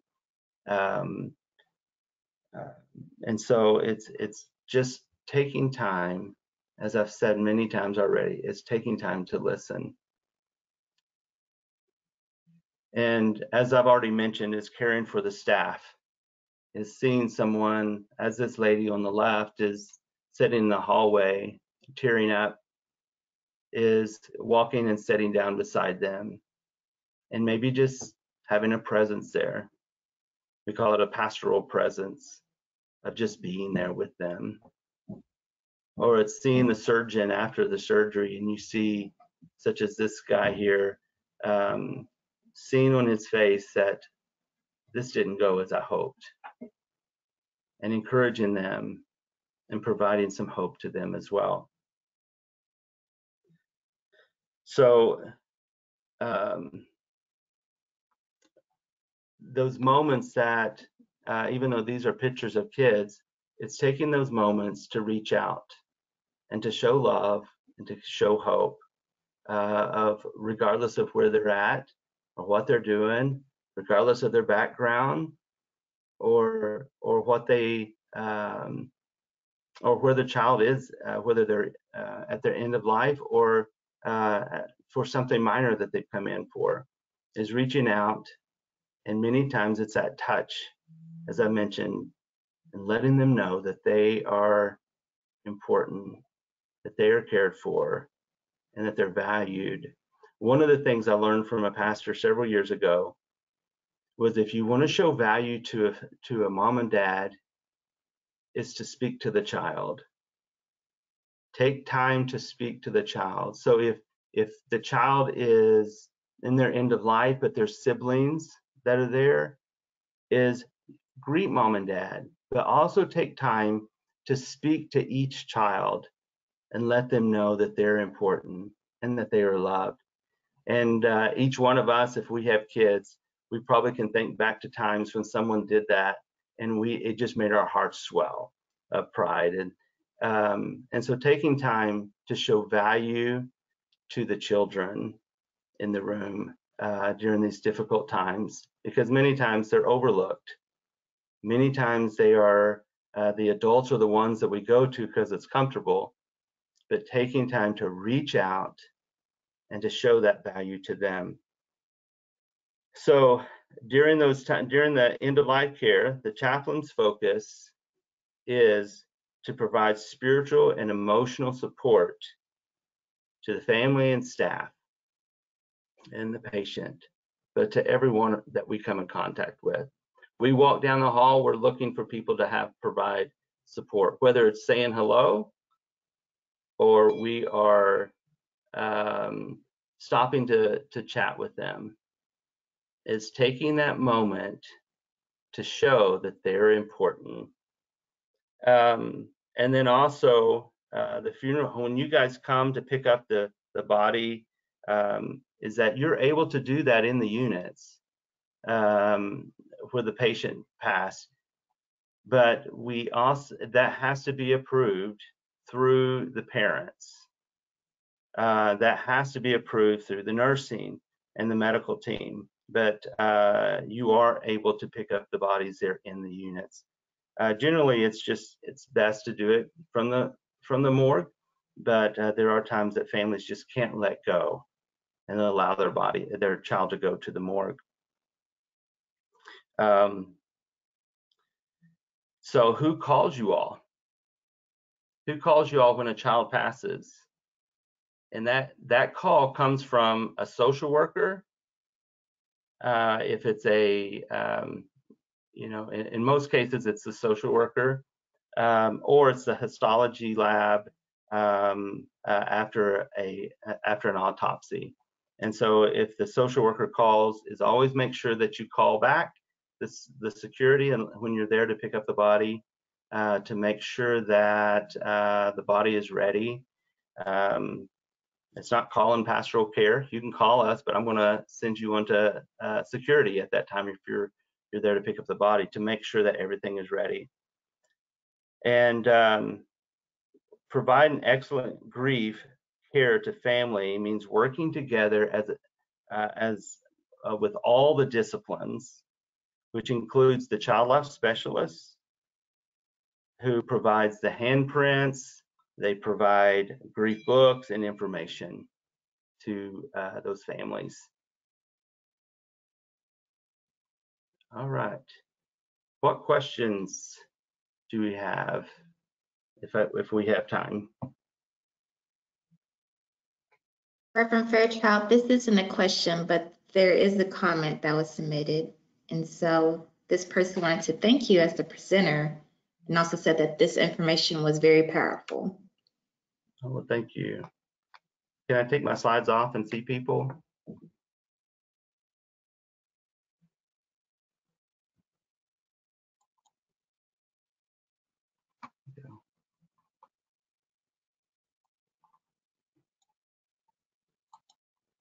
All right. Now I can see Bruce. Hear you and see you. All right. Tara, do we have any more from any of our participants? That was the only comment that I saw, and I don't see any questions. I actually have a couple, Brent. So what's the most challenging part of your job? And maybe a tough question, and how do you handle it? Yeah, that's a good question. And we also get a question around how you take care of yourself, right? Self-care, yeah. Yeah. So the most challenging job, part of my job is, are you still there? Still here. Okay. Somewhat disappeared. So the cases that are the hardest for me are the abuse cases. And so the most challenging is walking those journeys with those families, especially if I know that the person who caused this harm is in the room. But I also know the value of providing that support and them being in that room to provide that care or just see what's going on. And so that's probably my hardest situations are the abuse cases, for sure. Yeah.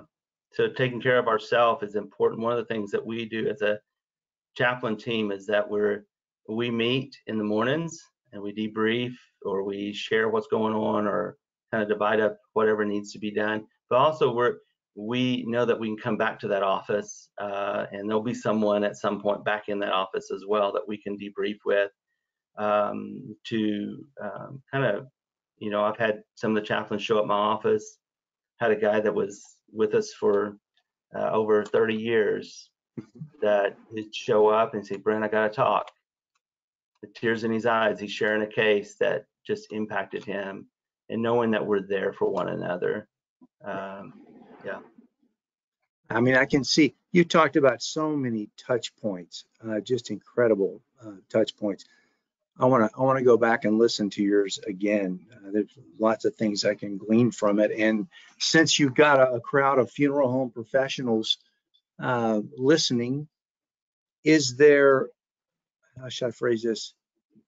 Is there a best practice of yours that you might impart on them? Maybe there's more than one, two, or three, just from dealing, for when they're dealing with families who have a little one who will also be a donor. So what are your, yeah. what is a best practice or best practices for you? Yeah, so for me is knowing what Aurora does is that you guys provide, you do so well of celebrating what they've donated, is helping them understand the value of but asking them, how important is this to you? That's a Right. best practice of mine, is asking them, what does this mean to you? That your child was able to donate, and then hear that story. Not just saying thank you for giving, but Right. how is this important to you? Because it could be a connection back to grandma who was a donor, or she lived another 50 years because of a donation, or it could be whatever. But asking them, how important is this to you? Yeah. That's fantastic. And I was noticing as you presented that when you were talking about a scenario, if you were asked a question by someone, you immediately asked them a question. Yeah. You went right back with a question instead of some answer. So Right. you were dialoguing with them. So, Yeah. Which I think is very effective. Is there a book or a class that you would recommend to funeral home personnel to dial them closer into some of the things you've talked about? So there is, there's not, I really don't have a book to be per se. Right off the top of my head, that's one thing I did not put in here. And so I don't want to lead you astray and say something that later I'm going, and I wish I would have said something else.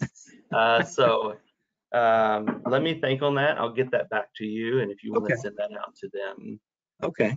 All right. As far as a class, here's what I always recommend, is that pastoral care here at Children's wants anyone who touches the life of a patient, a child, a pediatric, to succeed. And so we're always available to be able to visit, whether that is a group comes in or we go to them. And so if it's your organization that, or we do it like this, like a Zoom or whatever, and just having that conversation that's in particular pointed to a pediatric, but knowing that we are a resource for you and are willing to work. Greg Adams is a tremendous resource as well, who his focus, he is not a chaplain, but he is a social worker, but he's a part of our team, but he specializes in grief support. And so a good resource that I believe that each one of y'all could sign up for is the Center for Good Morning newsletter. That is something that each of you could and you'll get a quarterly newsletter from him. It does put books in there. He wrote this not for families, but for people who work with kids. And so and then he does a monthly, during the school year, he does a monthly webinar around grief and kids. And so that's also something that is available to you. And you guys could email me and I can email you back what that program is, and I can give you the contact for him. He's also a great resource of just calling, of asking a question of what do we do here, So, yeah. He's been really good with me about that. So, and he has spoken at, well, I think the 2 previous symposiums, these online symposiums. So Okay. Yeah. I've gotten to know him fairly well. So yeah, great guy. I agree with you. Your word trudge. I remember when you and I were sitting down visiting, you used that word when you were Yeah. explaining some things to me. So yeah, that came right back to me. Well, listen, thank you so much, Brent, for taking time out of your busy morning to be with us and to educate us. Reverend Oh, do you have more? Fairchild, there is a comment and a question here. So I'll read the comment first that reads, "This was a very detailed and excellent presentation." And then the last question that is, who notifies the funeral homes at ACH? So that is, thank you, first of all. Thank you for that comment. And but the social worker contacts them, contacts the funeral home when the body is ready. Or if it's an autopsy, that call comes from our histology department or lab department.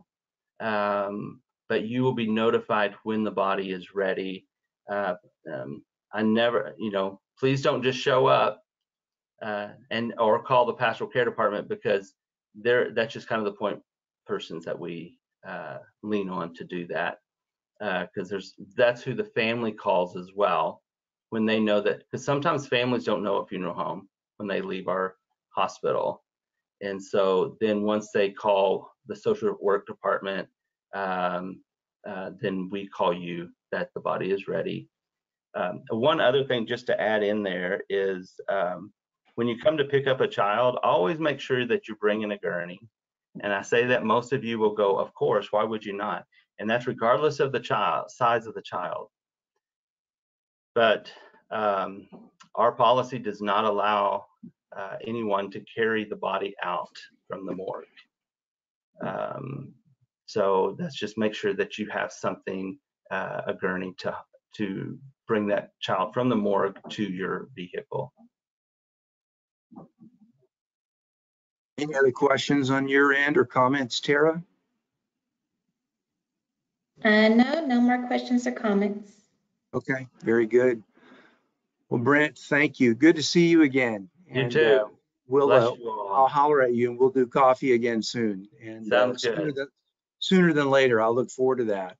And thank you again for spending time with us today and talking about such a sensitive topic.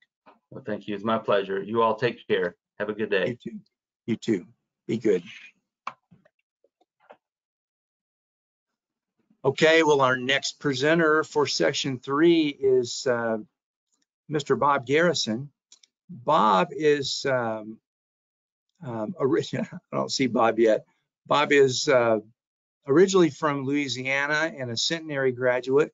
We won't hold that against him, but he is also a longtime resident of Little Rock and a volunteer. He's a volunteer for ARORA and for the Clinton Presidential Library. In fact, he was named Volunteer of the Year for the Clinton Library not too awful long ago. And I don't want to steal Bob's thunder. There you are, Bob. So he'll share more about that. That's a part of his story. Bob's a personal friend of mine, and we've been friends, Bob, for what, over 3 decades, I think. So, and since we had just a fantastic presentation yesterday from a donor mom and sister, I thought it would be educational and fascinating to hear Bob's transplant story firsthand. And he was kind enough to make the time to share with us this morning. So we're anxious to hear your story, Bob. I've heard it. I've heard it several times, and I learn something new every time, and I'm just as moved every time I hear it. And I think you've added a little more to it this time. So looking forward to it. And I think we have a mute issue. I can see you, but I can't hear you. He's working out there. Unmuted. Can you hear me now? Boom, there you are. Can you hear me? I can hear you. I can hear you. Okay, great, great. Well, first of all, I'm not from Louisiana originally. I'm from El Dorado originally. That's right. Yeah, I Sorry. forgot Yeah. about Minuteman and But somebody nuts. anyway, my name is Bob Garrison. I'm a 13-year liver transplant survivor as of next month, actually. And I've done well. And tell you a little bit about my story. Way back in 2001, I was having a lot of issues with indigestion and stomach problems. Went and had an EGD where they run the tube down your throat, I guess, and looked around, and they also did an ultrasound. And when the doctor came in to talk to me, she said, Mr. Garrison, your esophagus looks okay now, but a lot of inflammation. And the ultrasound revealed you have a fatty liver, which is very, very common. I think 30% of our population have fatty livers, and most people don't even know it. Well, luckily, I'm 5%. 5% of the 30% progress to cirrhosis, and I'm one of the lucky ones. And mine was, like I said, caused from fatty liver disease. As Bruce can tell you, he and I, back in another lifetime, shared similar jobs selling flooring and traveled the state. And Bruce traveled actually more states than I did, but I traveled Arkansas pretty extensively, going to Harrison and Mountain Home and Jonesboro, South Arkansas as well. And it was real easy for me, if I was in Harrison driving to Mountain Home, to stop at McDonald's and get a burger and fries to go. And that was what did me in, I think, over the years. I stopped drinking alcohol when this was all going on back in 2001. Not that I drank that much. I drank a beer occasionally. Usually at a sales meeting, I drink 2 maybe. And then if I mow my yard, I might drink 1 or something like that. The doctors told me it was not from alcohol, which might have been more fun if it had been. No, just kidding. But anyway, they told me to go on a diet, which I did, and I lost some weight. And anyway, that rocked on. And they also put me on a medication called aldactone or spironolactone. These medications, their names are amazing. I think they hire someone just to name these meds. But anyway, I was on that and rocked on along until 2006. And Bruce has got a picture of our son up there. And that was when, I think that picture was probably made when he was about 8 or 9, maybe. And we had lived in Little Rock a couple of years. And he had graduated with honors from UALR and had gone to Arkansas Little Rock and gone to work for Metropolitan Bank. He started out as a teller, and on 2 days before Christmas in 2006, a young 18-year-old kid comes in and robs the bank and shoots our son, and he died from it, unfortunately. And so that is part of my story. And I was told at that time, and I, of course, like I said, I had quit consuming alcohol. That would make you drink if you were going to. But anyway, I was told at that time that a tragedy like that can cause possibly organ failure. So be on the alert, keep on top of that. And so knowing that my liver was kind of suspect, I kept taking my meds and everything. Anyway, progress or move on to 2010, and I thought I was doing well. And on one of my business trips to Harrison, I would get up early and I'd meet a friend of mine, a good customer up there, at 6:30 for breakfast, and I didn't show up one morning, and he came looking for me, thankfully. Knew where I stayed and pulled up. My vehicle's still there, Holiday Inn Express in Harrison. Goes into the hotel and gets the desk clerk to call my room, and there's no answer. So they were concerned, and rightfully so. And she opened it. She got the key, and they came up to check on me. And I come to, and this guy's name was Jay. He was at the foot of my bed. Bob, wake up. I said, oh man, Jay, I'm sorry. What time is it? He said, well, it's 7:30. I said, well, hold on, I'll get dressed. No, the ambulance is on the way. I said, what? So sure enough, they roll me out on a gurney while everybody's eating breakfast at the Holiday Inn Express, and kind of way, get in the ambulance, and paramedic asked me, Mr. Garrison, what's your home address? Couldn't tell her. What's your phone number? I had no idea. Who's president of the United States? I had no idea. So they're riding to I'm in and out of consciousness going on the way to the hospital. I remember that. And my friend Jay, the guy that I met that morning, he made the comment later. He said, you know, if you'd have known they were going to give you a test, you would have stayed. But anyway, get to the hospital. I vaguely remember them doing a CT scan. They thought maybe I possibly had a stroke.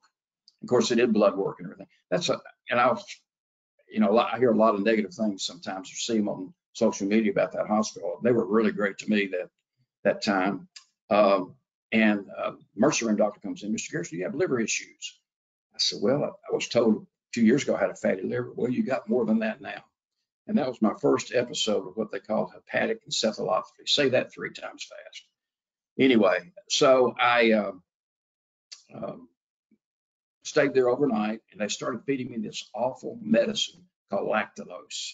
And lactulose, what it does, it bonds with your in your blood, the ammonia. What it is ammonia, and it rises to a certain level that renders you unconscious. And from your liver is so diseased or so messed up, I guess, it can't process these poisons and chemicals that you eat and consume in food. So anyway, and this lactulose makes you, I know there's ladies present, so I won't go into it any further, but it makes you go to the bathroom quite a bit, and inopportune times too, I might add. Anyway, so we're going to keep you overnight. I was in intensive care, and the nurses would come peek in the window and tap on the window and stuff.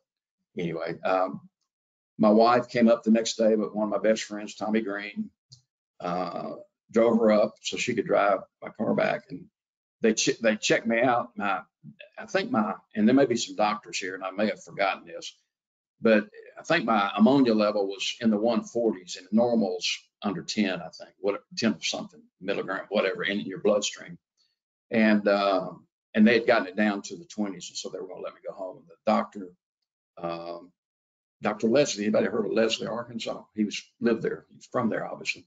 He was the doctor that came and checked on me a couple of times while I was in intensive care, and he said, we want you to see your gastroenterologist, bachelor. So I made an appointment on the way back, go to see him the following week. And he says, well, you know, once you start having these events of hepatic encephalopathy, excuse me, you know, they continue usually, and we'll keep an eye on it. And, you know, that's about all we can do. And I said, okay. So I still took the lactulose, that nasty stuff. And so that was November 4th when that first episode happened of 2010. Thanksgiving, right before Thanksgiving, 2010, I had another episode. I didn't wake up one morning. My wife couldn't wake me up, and called them paramedics. They came, took me out of my house, our house. I live in a 2-story house. That I can't believe it got the gurney and took it down the stairs. That's kind of amazing, you know. Anyway, so I don't remember any of that. I remember waking up 2 days later in intensive care at St. Vincent's in Little Rock. And I had a tube down here that would give me this lactulose stuff. And like I said, it was really nasty. And I started feeling weird about that time, weak and that sort of thing. And I stayed in the hospital, I think 2 or 3 days in intensive care, and a couple of days in a regular room. And they let me go home, same kind of thing.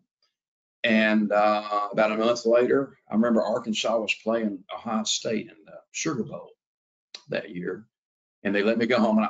But before I did, it was New Year's. I got to watch the game in the hospital on a little small TV. Anyway, go home, and again, I'm feeling terrible, awful. I ended up losing 65 pounds and turned yellow, of course. And then my next episode was in January. And it was one of the worst ones. The doctor told my wife that he didn't think I'd survive this one. And obviously I did, thankfully. And so that was a real bad one. And I was violent in that one. They had to strap me down in intensive care. And I remember cussing the nurses out. Said some pretty bad things to a couple of them because they wouldn't let me get up. I was pulling my IVs out there. You name it, I was doing it. When I finally came to my senses the following day, I apologized to them profusely. And they said, don't worry about it. Happens all the time. Druggies and, you know, other issues and people like yourself. It happens a lot. And also during this time, UMS would bring around either med students and, well, not students, well, maybe they were med students or interns about once a week, and with their instructor, and the nurse would come in. Can UMS come in and talk to you? Sure. Anyway, they would come in and talk to me. Anyway, this rocked on, like I said, most of 2011, and I was sick. Like I said, lost 65 pounds. I started paracentesis about the third month after that, my first episode. And that's where they put a needle about that long in your abdomen and draw out fluid. And they would draw out 10 liters of fluid at a time. I'd lose 20 pounds, which I like that. But anyway, there I am in the hospital there in St. Louis. But anyway, getting ahead of myself. So I was going to a doctor here, and he sent me to UMS. Of course, they have a transplant program there, and saw a doctor. I'm not going to mention his name. And he said, you have a portal vein occlusion or thrombosis clot, and where it's located, you can't attach a new liver. I said, well, that's not very good, is it? And he said, besides, if we tried, you die on table. He was from China, I'm sorry. In a very broken English, he said, you die on table. I said, okay, that's not good either. So anyway, I went back and told I was seeing a hepatologist or gastroenterologist, a local one, who was my doctor at the time. And he said, well, why don't we send you to Baylor? I said, I'll go anywhere. So I went to Baylor, and this was about it was Super Bowl time, so it was late January, early February. Go to Baylor, stay down there for 3 days doing tests and all this kind of thing. They do a paracentesis while I'm there. And the doctor there was really nice guy, head of transplantation. He was the head of the entire head. I was surprised I got to see him. Anyway, so they were going to let me know, and I also talked to the surgeon down there. And the surgeon was the doctor, the hepatologist first said, you're going to go see, I can't remember his name, Dr. Wayne, I think, Dr. Lloyd. You're going to go see Dr. Lloyd. And you know, these surgeons are like fighter pilots. They think they can do anything. They're doing, very high strung and all. And this guy had a ponytail down to his shoulders and stuff. Oh, we can take care of you, Mr. Garrison. Anyway, didn't hear from him for a couple of months. So I ended up calling this doctor. And he called me back. He said, Mr. Garrison, I'm sorry, we can't do it. We can't do it. That thrombosis you have. I said, well, how long do you think I have? Well, 2 to 3 years, maybe. Well, okay, thank you. That's not good either. So my gastroenterologist here said, well, we'll send you to Memphis. So I go to Memphis, and they sent all the records from UMS that had the tests done there and everything. They concurred. My wife and I went into the exam room, and we were there 20 minutes. The doctor comes in, we concur with UMS. We can't help you. That wasn't real cool. Anyway, this was Methodist in Memphis, who did Steve Jobs transplant. So there was 3 strikes. So yeah, there was 3 strikes. And so we're driving back from Memphis. What are we going to do? What am I going to do? So anyway, so I talked to my doctor again. He said, would you go to St. Louis? And like I told him before, I'll go anywhere. So he sent me to Barnes Jewish Hospital in St. Louis, which is a part of Washington University Medical Center. And we go up there, and the doctors there, they were fantastic. They were, what am I trying to say? Had great bedside manner. They were fantastic, very positive. They ran me through a bunch of tests. We went back 3 times for different tests. I basically begged the head surgeon who I talked to, I can't remember his name, I can't believe it. Chapman, Dr. Chapman. He comes in the room, my wife and I are in this exam room. He's looking at, going through my folder, and there's 2 or 3, what they call attending, or he's the attending. There's 2 or 3 fellows with him that have learned how to be either transplant surgeons or hepatologists. He was the head surgeon. He said, well, Mr. Garrison, we're going to have to look at this, and we'll see if we can help you or not. I said, please, I'll do anything, doctor. He kind of smiled, okay. Anyway, he leaves, and we come back to Little Rock, 6 hours drive, I guess. And a couple of days later, get another phone call. Can you come back for more tests? Absolutely. So we go back up. And by the way, by this time, having hepatic encephalopathy wasn't real. My company was not real happy for me to be driving on the roads, I guess I'm trying to say, because, you know, you could black out at any time and have a wreck, kill yourself and kill someone else. And I understand that. So I took early retirement at 62. And anyway, so we go back up, more tests. And this is getting to be about March, April, or May. Hadn't heard anything. Was when I did that. And then in July, I was starting to wonder, so I called my local doctor here, and he says, well, don't call them, but you could email them. So I emailed them, didn't hear anything. And apparently, and y'all probably know this better than I, these transplant hospitals, they have meetings where they go over all the people that need transplants or whatever, and they, yay or nay or whatever, they have a group of doctors and they study everything. And I went through a battery of tests at Barnes, even talked to a psychiatrist, and I was in a fog when I did, because this HE stuff was still bothering me. And anyway, I'm getting ahead of myself again, I'm sorry. I had 6 episodes of this HE. All 3 I was rendered unconscious in a coma for 3 or 4 days. And then I'd stay at home for a couple of stay in a regular room for a couple of days, and then they let me come home. Anyway, but I was getting worse all the time. They use what they call a MEL score. It's I think it's managing end-stage liver disease, and it judges how bad off you are, I guess, or how much your mortality rate will be if they don't do something. It starts at 6 and goes to 40. I'm sorry, and mine had been hovering in the teens almost that entire year, which is not high enough really to do a transplant. Now, they do some transplants if you're in your teens or even low 20s, if there are other circumstances like kidney failure or whatever. So anyway, I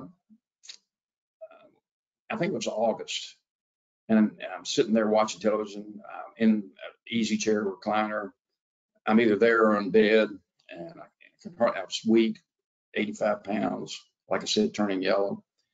And the phone rings. My wife is gone. She's gone to the grocery store or something. Anyway, look at the phone. It's got the St. Louis area code. Oh, dang. This could be it. So I got on the phone, and it was Pam Thurston, who was my transplant coordinator. Mr. Garrison. I said, hi, Pam, how are you? And she said, fine, how are you doing? I said, well, I don't know yet. Anyway, she goes, well, the committee had a meeting yesterday, and they've decided that you can get your transplant. I'm tearing up even thinking about it now. I started crying, and it's like, the weight of the world's off of you, I guess. Anyway, that was in August. She said, we want you to come back for even more tests. So I go back. They cross-matched my blood. I think they took 20-something vials of blood to cross-match and get everything detailed. I started going through all kinds of batteries of tests again, pulmonary tests, EKGs, all that, to determine if you're healthy enough to get this transplant. So, and again, I'm getting worse all the time. My MEL score I was telling you about was inching up. And in October, I think it was October the 10th, I started bleeding out, I guess you could say. It's like, that's kind of nasty to talk about, but anyway. So I called my doctor, get to the ER right away, which we did. They gave me 2 units of blood. That's how much I bled. And I felt better almost immediately after that. But they hospitalized me again. No HE this time, but I was in bad shape. So anyway, I'm in the intensive care at St. Vincent's. Had friends coming by to see me, and one of them told me later, Elmer Bruce, told me later that he didn't think he'd ever see me again after that. Anyway, so I think that it was on Friday. My doctor comes in and says, we got to get you to St. Louis. I said, okay, when? He said, today. Okay, really? And I was awful shape, bad shape. He said, your kidneys are failing now. So you got to get to St. Louis. And I remembered I'd signed, anybody that ever travels a lot, I had an ARORA card, which I think it's $50 a year, maybe 75 back in those days. That I bought it because I was traveling a lot. If you're on the interstate and have a wreck, the helicopter can come pick you up and fly you to the nearest emergency room, and it's covered. Anyway, I said, well, I got this ARORA card. Well, let me have it. The doctor took it and gave it to his lady, I guess, in the office, his administrative assistant or whoever. And she called Barnes and said, told them my condition, I'm sure. And they said, we don't have any rooms. And the doctor got on the phone and said, you got to find him a room. He's dying, I guess, basically. And I never was scared. This is what's amazing about this whole thing. I knew somehow I'd be okay. I'd come through it. And I guess it was my faith in God. I don't, obviously. So, so anyway, I go, I'm in the hospital. I give him that card, and he arranges for Aerovac to come pick me up. They don't fly helicopters as far as St. Louis. They send a twin-engine Beechcraft to pick me up, and an ambulance takes me to the airport. My wife could have gone then, but she had to go home and tend to the pets, tend to this, get clothes on it. So she drove up the next day. So I get on this Beechcraft. There's 2 nurses on this plane, and they were younger than I am for sure. But anyway, they were probably in their 30s or 40s, and they were cutting up and laughing. And the pilot looked like he graduated from high school last May. I mean, he was this young kid. I mean, I said, can he fly this thing? Oh, absolutely. So we take off from Little Rock about 6:30 in the evening, fly to St. Louis. It's getting dark because it's, mid-October. It's getting dark. We're flying over Bush Stadium. There's a game going on, which was kind of neat. Get to the Barnes Hospital. They rushed me in. It was cold in St. Louis, October the 10th. They take me up to a room, and they put me into a room. Bruce, you may not have told you this. They put me in a room with a guy handcuffed to his bed from the county sheriff's office, and he was coming off of some drug. And this is a nice hospital. It's a fantastic hospital. Anyway, he was coming off some drug, and he started cussing the nurses bad. And I was, this is terrible. Cussing the nurses out. I've got SOBs. I got to have some drug he wanted or something.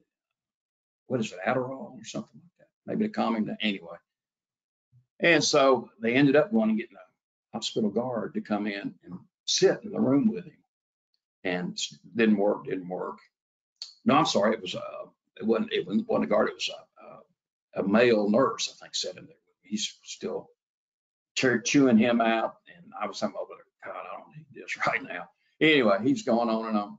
So finally, they went and get one of the security guards in uniform with a gun, about 6'7", 300 pounds, and comes in and shakes his finger. If you cuss out one more of my nurses, or our nurses or doctors, you're going to have to deal with me. And that guy shut up completely. So anyway, our daughter in the meantime had flown over. She lives in Oklahoma City, had flown over from Oklahoma City and saw the situation and went and talked to the head nurse on the floor. You got to get him out of there. This is ridiculous. So they moved me to a room, private room by myself, and which was nice, I guess. And of course, being Friday night, they're coming in all hours of the night, being a transplant patient or soon to be a transplant patient. They're taking blood and all this kind of stuff. Actually, they did one of those paracentesis, drained me again while I'm in this room. The next morning, they moved me to a different room. This is Saturday. One thing I learned, and maybe you people may know this as well, nothing happens at a hospital on the weekends. Even this is an 18-story hospital with thousands. It's the largest employer in St. Louis. Everything, they keep you alive till Monday, pretty much, I think. So anyway, they would come by, nurses would come by. Well, Sunday morning, we were all in the room. My wife and daughter and I are in the room. And this young doctor came by. And she and my daughter kind of bonded because they were the same age. Dr. Maynard, and she was a fellow. She was learning how to be a transplant surgeon. And they would assign these fellows to patients to help them through the process, I guess I should say. So she came in and said, Mr. Garrison, your MEL score is now 30. And I said, well, that's no wonder I feel bad. And she said, you'll be transplanted this week as soon as we find a liver. I said, am I number one on the list? She said, you're number one on the list. And I said, well, that's the first time in a long time I've been first at anything. So anyway, then they come in and say, don't eat any, she told us, I guess, don't eat anything. And this was about 9 o'clock Sunday morning. I was hungry already. Don't eat anything, drink anything, and your surgery about 6 o'clock tonight. I said, okay. Again, I felt awful. That's when I started calling people, friends from over the years. Called Bruce, in fact, and told him I was about to get transplanted. I think Bruce said, where? I said, well, I'm in St. Louis, St. Louis.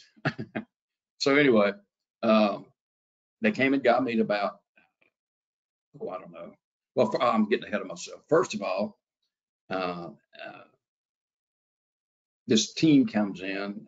It's an attending or instructor with her med students, and they're talking about my case and everything. And I got ahead of myself.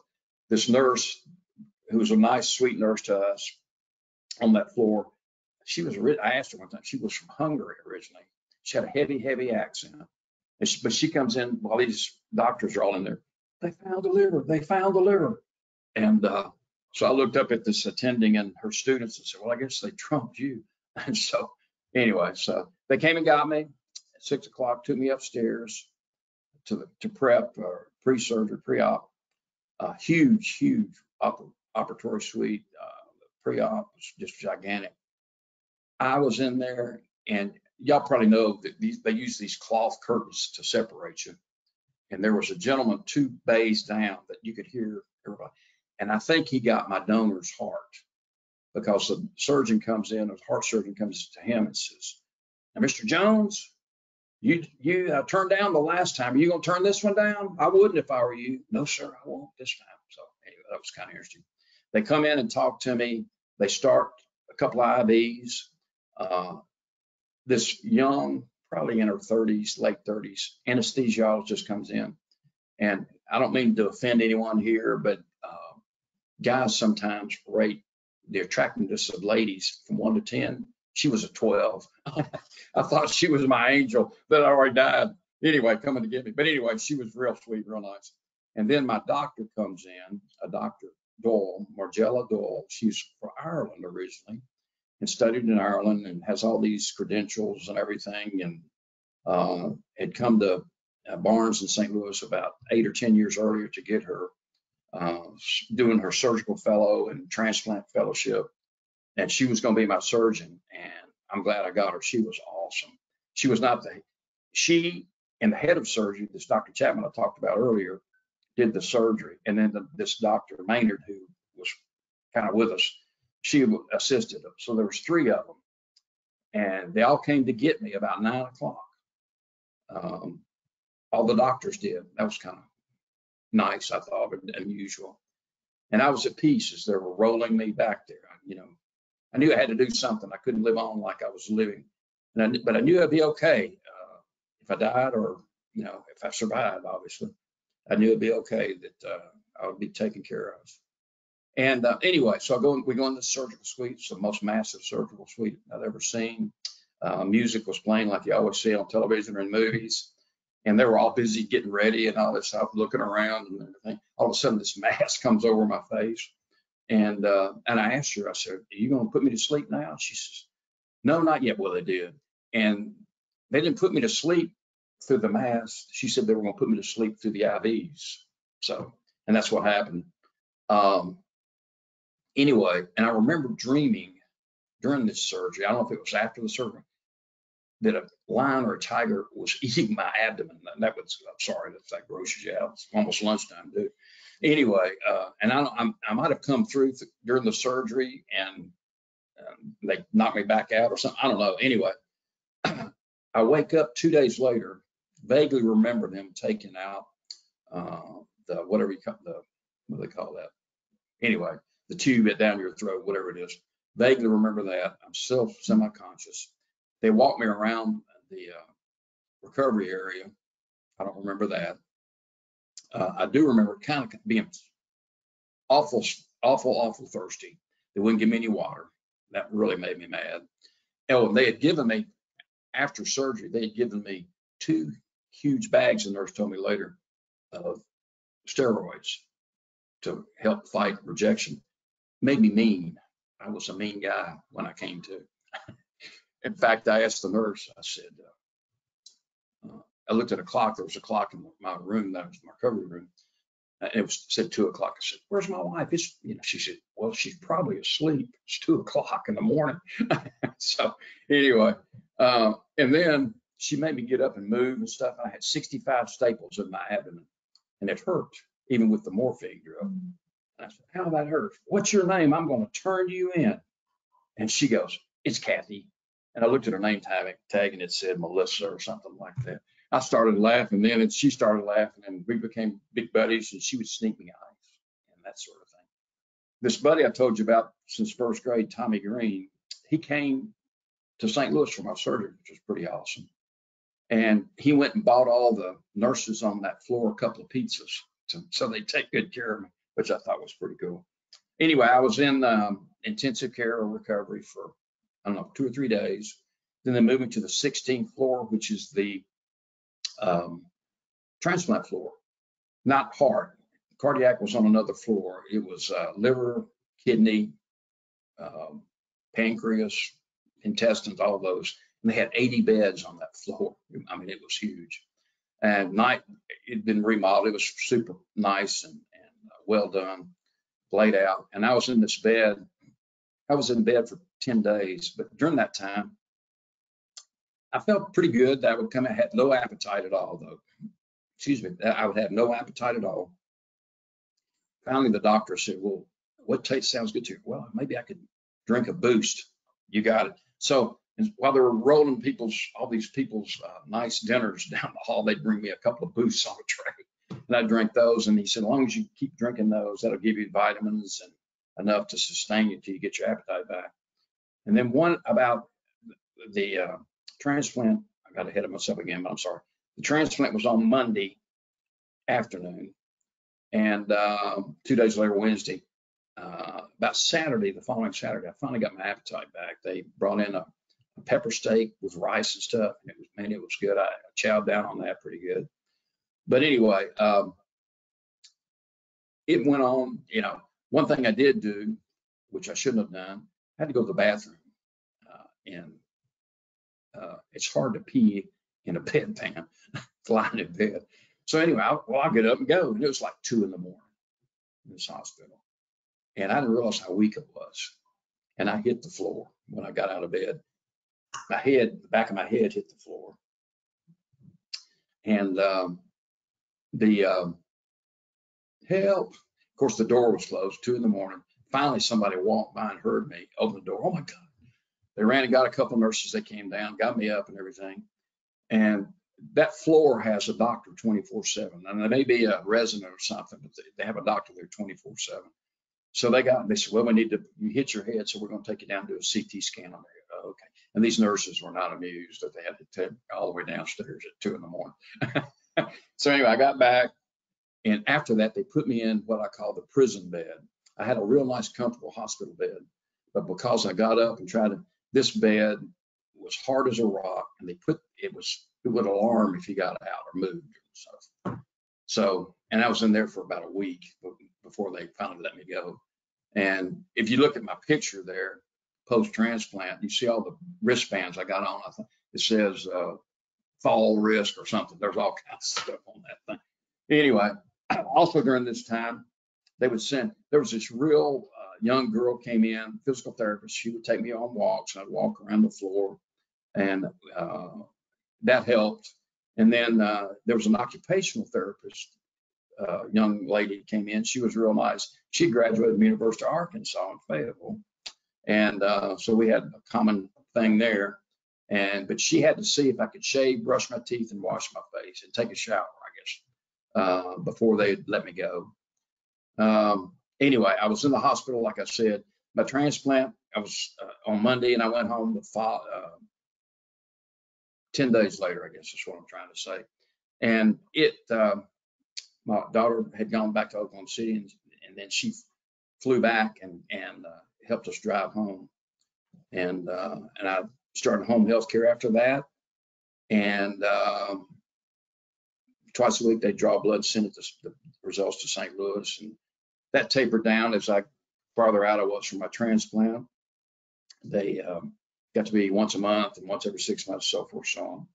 Interesting, I would go back to St. Louis for checkups every 3 months, every 6 months. Then it got to be a year, and then it was on every other year. And finally, I was up there about 4 or 5 years ago. Excuse me. And the doctor said, Mr. Garrison, we know 6 hours going and coming, or maybe 6.5 to St. Louis a lot. There's a doctor in Little Rock at UAMS that we trained. We really like her, Dr. Catherine Rood. If you'll go see her, that would be fine with us. So that's what I did. I switched on my aftercare to her. And frankly, she's better than they were with aftercare. They do once a year, do a full workup on you, chest x-ray, abdominal scan, all the blood work and everything. And I'm doing so well. They told me last year I'm going to come back for 2 years. So I'm doing that. I still have to do blood work twice a year, but that's it. And I do blood work with other doctors occasionally, and it's always perfect. My liver numbers are perfect still, 13 years later. I'm so lucky. And because of this young man, let me tell you about I'm sorry, I got ahead of myself again. I should tell you about my donor. It was a young man named Corey Cook, redheaded young man.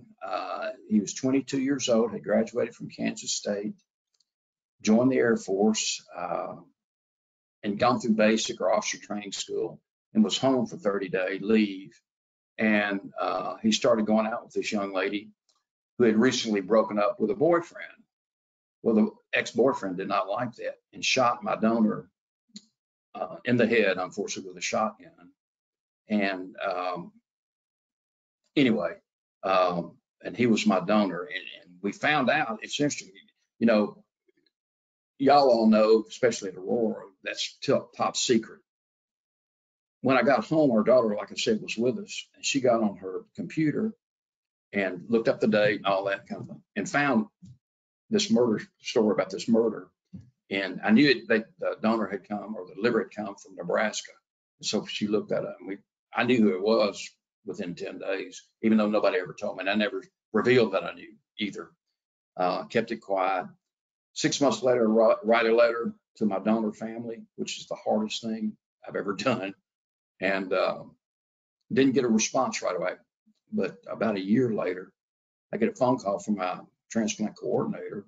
She says, Mr. Garrison, we have a letter for you through, my transplant was handled through Midwest. Is that the organization up there? Anyway, from Midwest Transplant, or whatever they call it. And would you like to have it? I said, absolutely. So she sent it, forwarded it to me, and I read it, and I got their email address. And so I contacted them with my email address. And on the 10th anniversary, 3 years ago almost now, I sent them an email saying I couldn't let the 10th anniversary go by without touching base with you to let you know. Because of Corey's gifts, I'm still doing well. I'm doing great. And because of his gift, I got to see my grandkids, which y'all have seen pictures of, which I wouldn't have gotten to see, and help, raise them, I guess you could say. But which has been a blessing. But anyway, since then, it's interesting. We've emailed back and forth. They live a long way from up in Kansas somewhere. Their son was taken to a hospital. It was right on the state line between Kansas and Nebraska. He was taken. The larger town was in Nebraska, so they took him to Nebraska. That's where they procured his organs, I guess you could say. Is that the right word?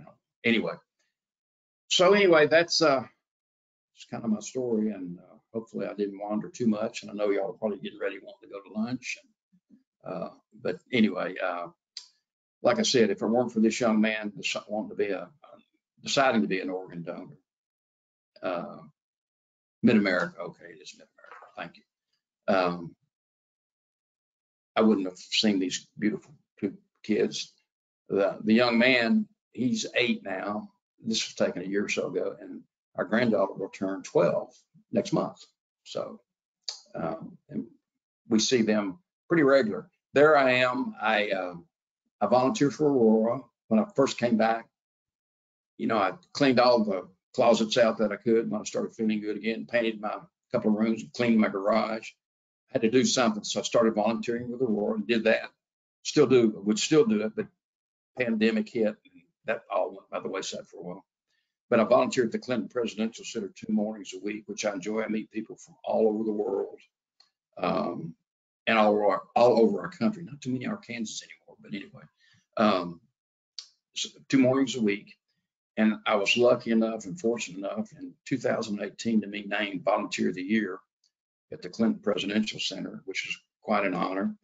And President Clinton announces the winner. He always comes out. It's always done in December at a gala, Christmas gala we have. And it's always done in December. And I'm sitting there and he goes, he starts talking about all these things that I suppose I did. I mean, I did leading school groups and all this kind of stuff around, touring them around.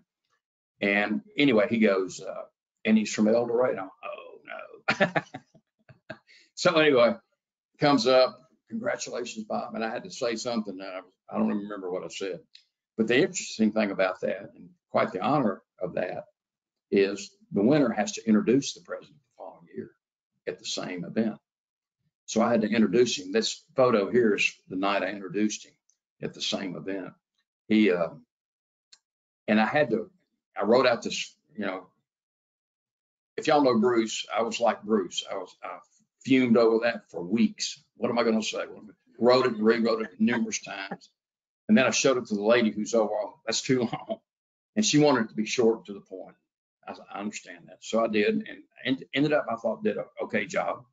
And he came up and says, thanks, Bob. Nice introduction or something, great introduction or something like that, which was kind of nice. Shook his hand, of course. Anyway, and that's what I do now. And 13 years post, I'm doing well. I did have COVID a month ago for the first time. So, but I survived that, which is, y'all probably know, is pretty dangerous for a transplant patient. But I was lucky I had a mild case, I guess. So anyway, thanks, Bruce, and thank y'all for listening. And Oh, thank you, Bob. I wanted to check with Tara and see if we had any questions come in through email. I have some, but Tara, do you have anything? Any questions? Yeah. I'm sorry. No, you're fine.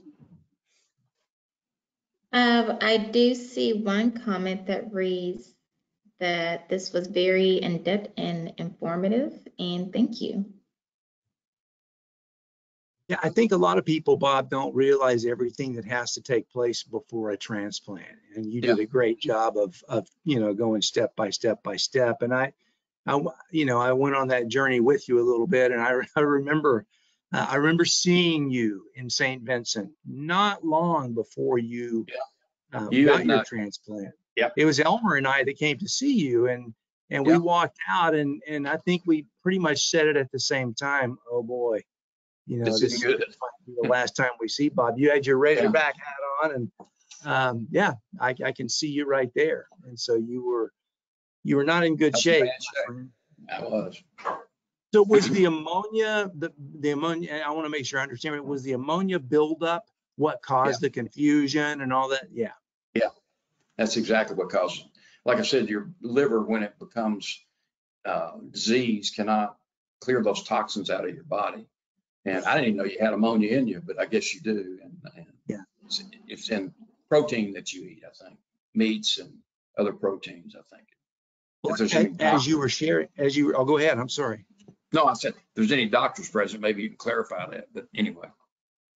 Well, as you were talking, I was making notes, and so to understand, and you and I've talked about this before, but just so I'm a little fuzzy.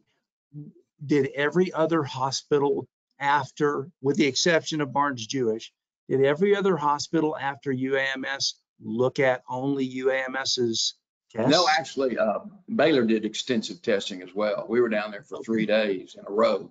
Now, Barnes, I'd have to go back. They do some tests and they want to do more, and we'd have to go back a month, 2 weeks, or a month later. But Baylor did all their testing at one time while I was there, and it's a fine hospital too.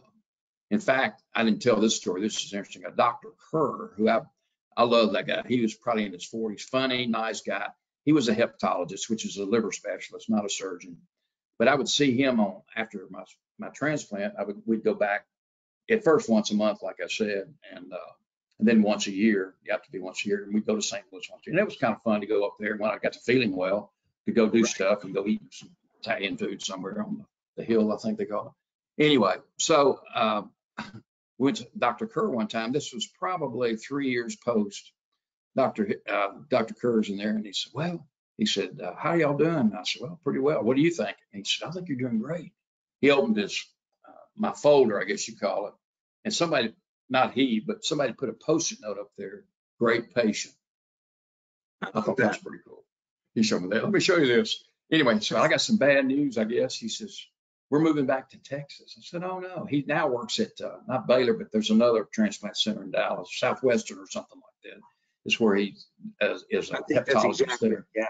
But they moved back because he was from there, even though they'd been in St. Louis 10 or 12 years, and his wife was from there. And they wanted their kiddos, you can relate to this, to be close to grandparents. And so they moved back.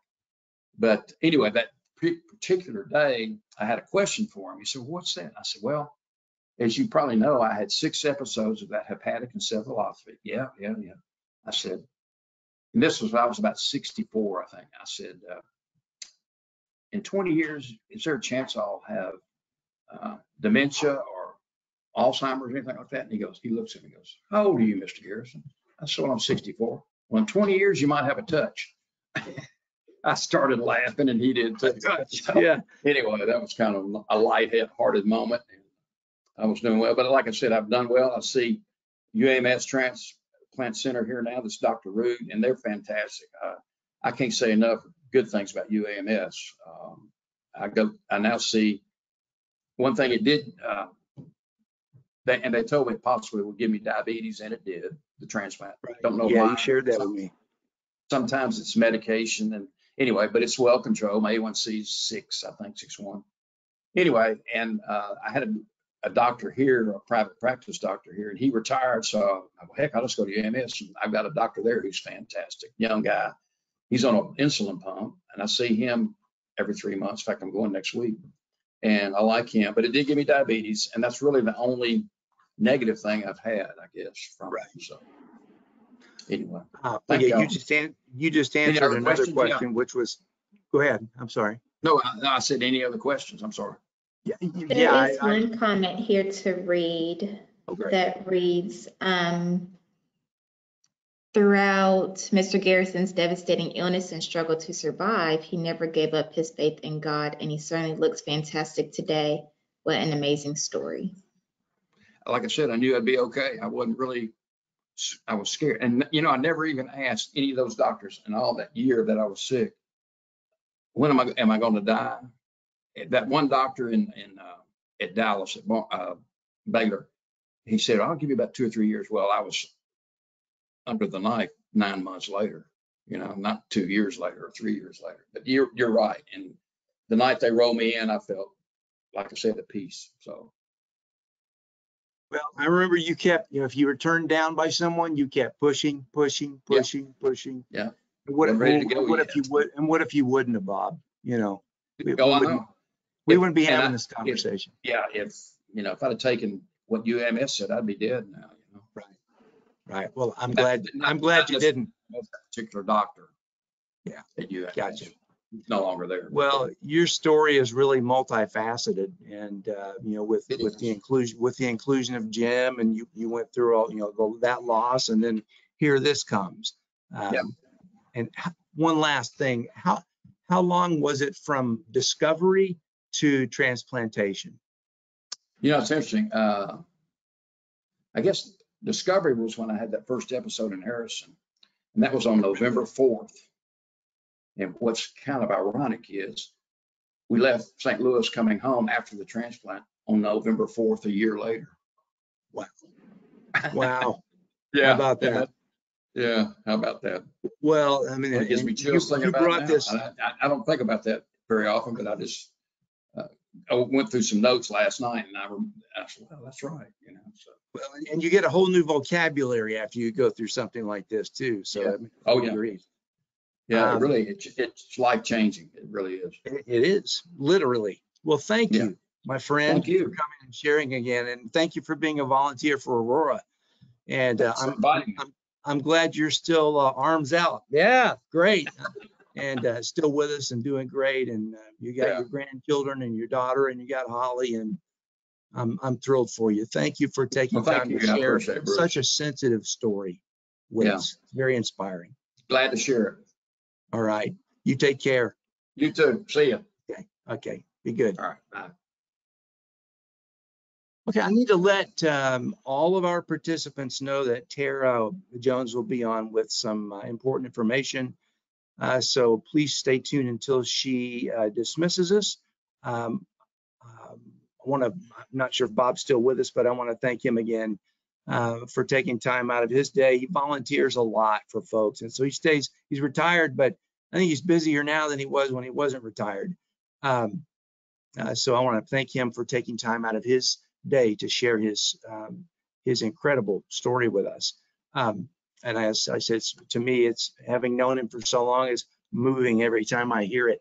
I also want to offer a final thanks to also Amy Wilcox, Bruce Tidwell, and Brent Fairchild for their willingness to take time out of their day as well and share their expertise in all of their respective areas with us. I hope that that Aurora's 2024 Funeral Home Symposium has been of benefit and value to you, that you've made some notes and you've learned some things you didn't know before you came to this. So thank you very much for your participation.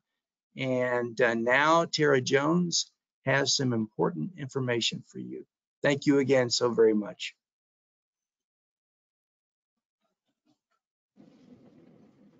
And thank you for joining us for day 2 of our Funeral Home Symposium. To reiterate, you must complete the quiz to receive your CEUs and certificate for today. Quizzes were sent to emails that are registered for the symposium. If you did not receive your quiz, please email me at tjones@aurora.org. Quizzes must be complete within 30 days to receive your CEU and certificate. This will conclude day 2, and thank you for attending this year's Funeral Home Symposium.